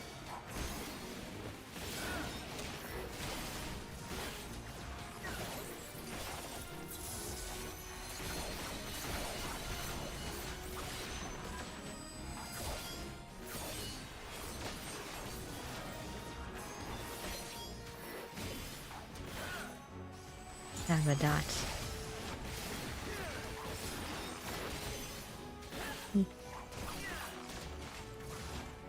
Your mastery is mine to wield. Yes, I'm sure it is. How dare you?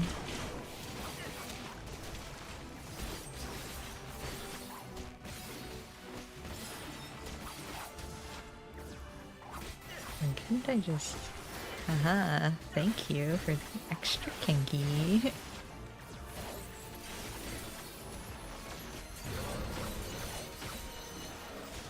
Karula. Yeah, just stand here with me.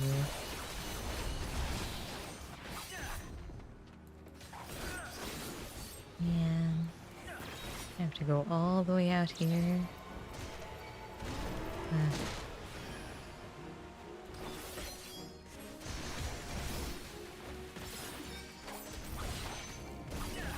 Oh.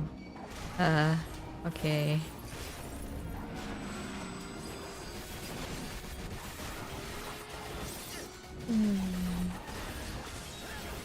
Oh.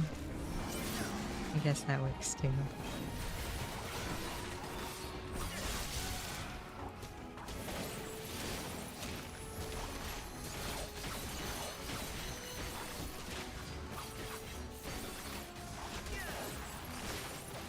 Oh.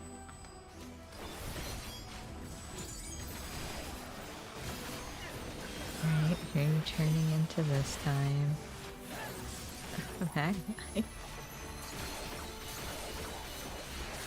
Nah. I coup de grace.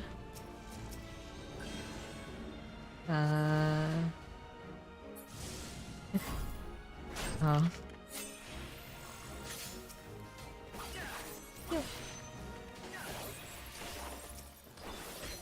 Get her.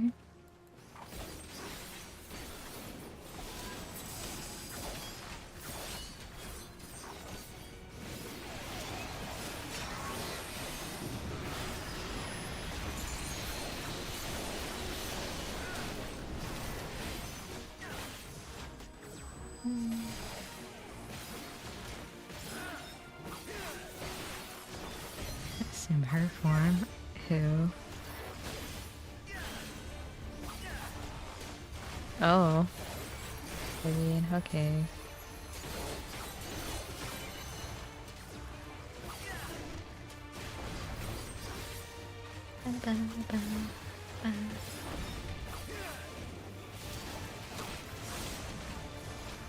Old curse.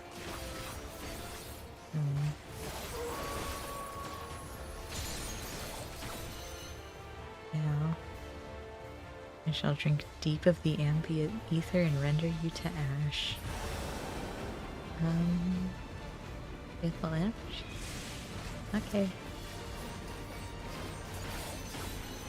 I'll just kill him. Let's tendo this one. And you just finished your first one.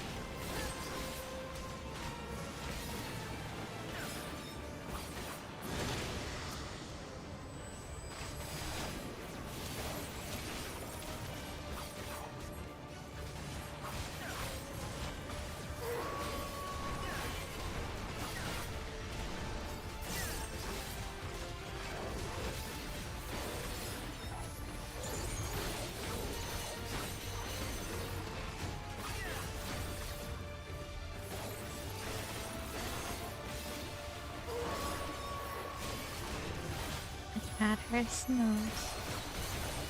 I'm sure it doesn't matter.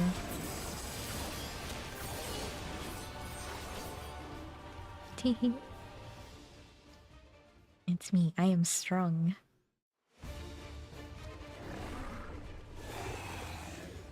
Away with you, Tamamo-Gozen.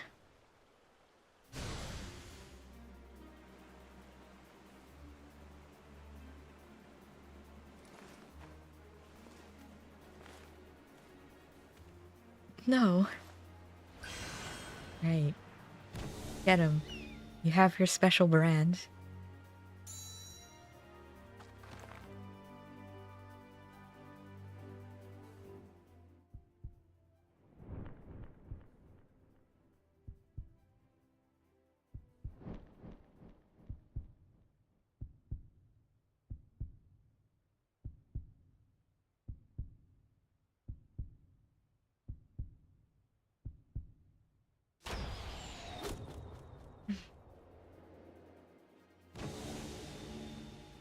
Oh.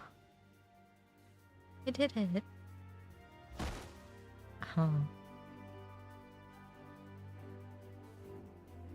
That, oh, he's alive?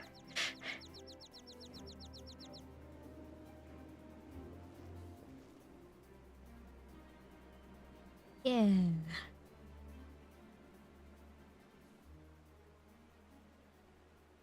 What about the artifact, though? Okay. It's finally done.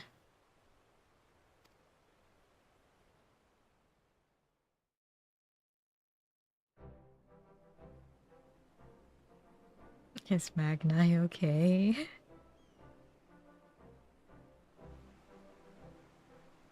What am I doing here? I feel as though I've just awoken from the strangest dream. Well, you see. This cowardly cur assaulted you from behind and knocked you unconscious. He smiled as because he knows what actually happened. He has shown the sun disgrace this day. You will feel his scorn impressed upon your flesh. You shall forget the warmth of his radiance. In the shadows will you scream, yet none will hear. Prepare yourself.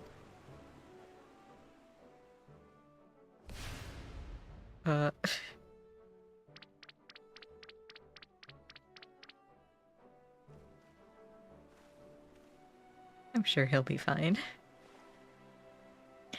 Death would have been too good a fate for him. He deserves to spend the rest of his days feeling the weight of his crimes. Now we've honored Atoka's memories and reclaimed the cocoon. No words can express my gratitude, Zhao. I can finally go home.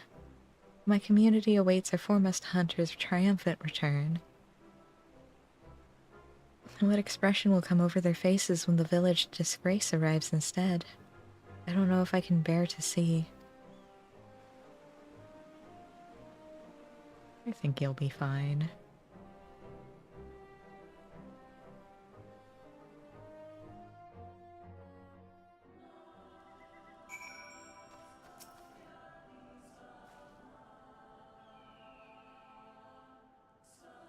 Our journey to reclaim the Dreamleaf cocoon has come to an end at long last.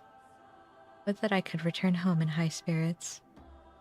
As I recall, you said Shashipya was the one who requested your help, yes? Let us make the journey back to Tuliolol and report to her all that has happened. Okay. Wow. Tuliolol is so far.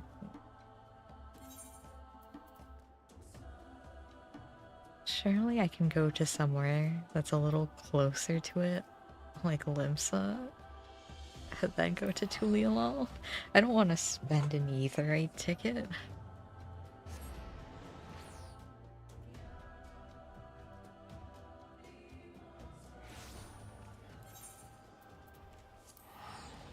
Well, I think it's about the same in price, but it's fine. I more want to use the tickets when it's like closer to the 2000. So, alright. Time to finish up the quest.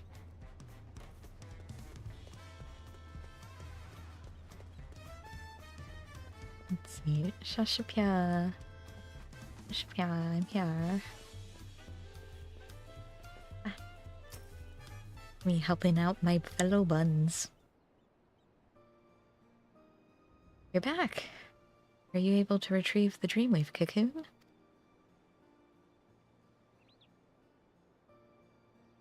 Atoka isn't with you.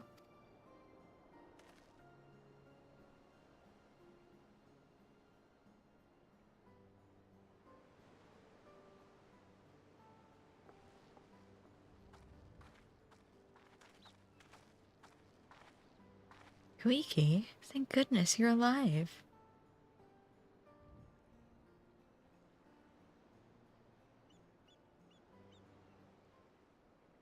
I'm so small. May her soul rest in the cocoon's embrace. Can't believe Atoka is gone. Yes, our village's greatest hunter is lost to us, while its greatest failure survives. Here, take the cocoon back where it belongs. Home. I have no right to return. Don't be ridiculous. You are a child of the forest. You are our dear sister. You can always, always come home. The entire village has been worried sick about you. We all saw how crestfallen you were, so when you suddenly disappeared, we feared you took your life. For 3 days and 3 nights, we scoured land and water to find you. Yet look at you now, Kuiki. Not only are you hale and whole, but you have reclaimed the cocoon too. I'm sure that Itoka's spirit, hunting in the forests above, is smiling down at you with pride. And she would much rather you take up her mantle and protect the village than wallow in guilt over her death. Nothing escapes your gaze now, after all. Isn't that right?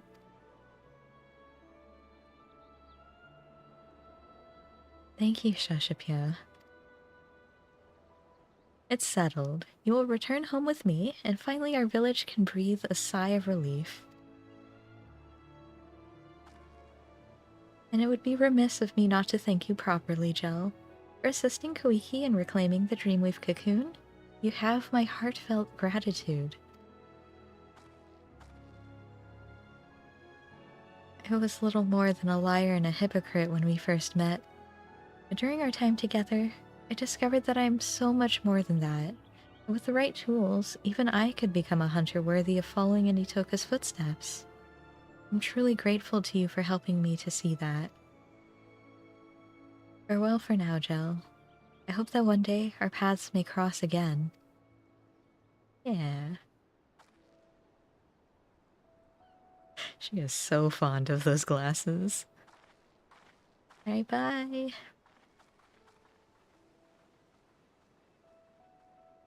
I liked that one. That was a good story. A silly story, but a good story. I mean, they were all silly.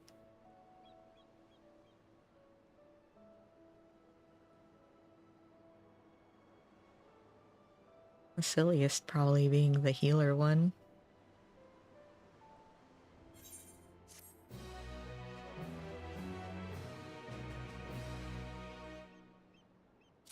Caster one was pretty silly too. Alright. And that's all of them. Rokebu, I took care of them. Okay, well, I guess he doesn't care. Actually, did we take care of their leader? Or was it all like people they had recruited? I don't think we saw the leader. Which means we're probably gonna find more stuff about the passage of the Unbound. Oh, that's right, because sometimes there's that quest at the end once you've done all of them. Because it was like that for Shadowbringers. I don't know if there was one for Endwalker. I don't remember if I completed all of them.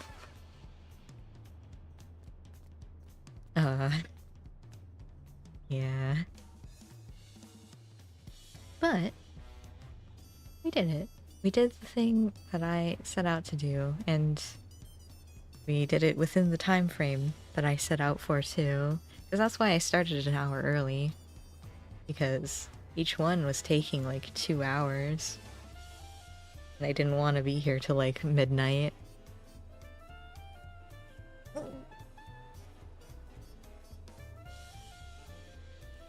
But yeah, I don't know, because I feel like some people aren't happy that Dawntrail is our, like, goofy little vacation. But I'm here for it. I'm enjoying myself. It's nice to have a break from all the doom and gloom and saving the world. So, I welcome these silly quests. They're...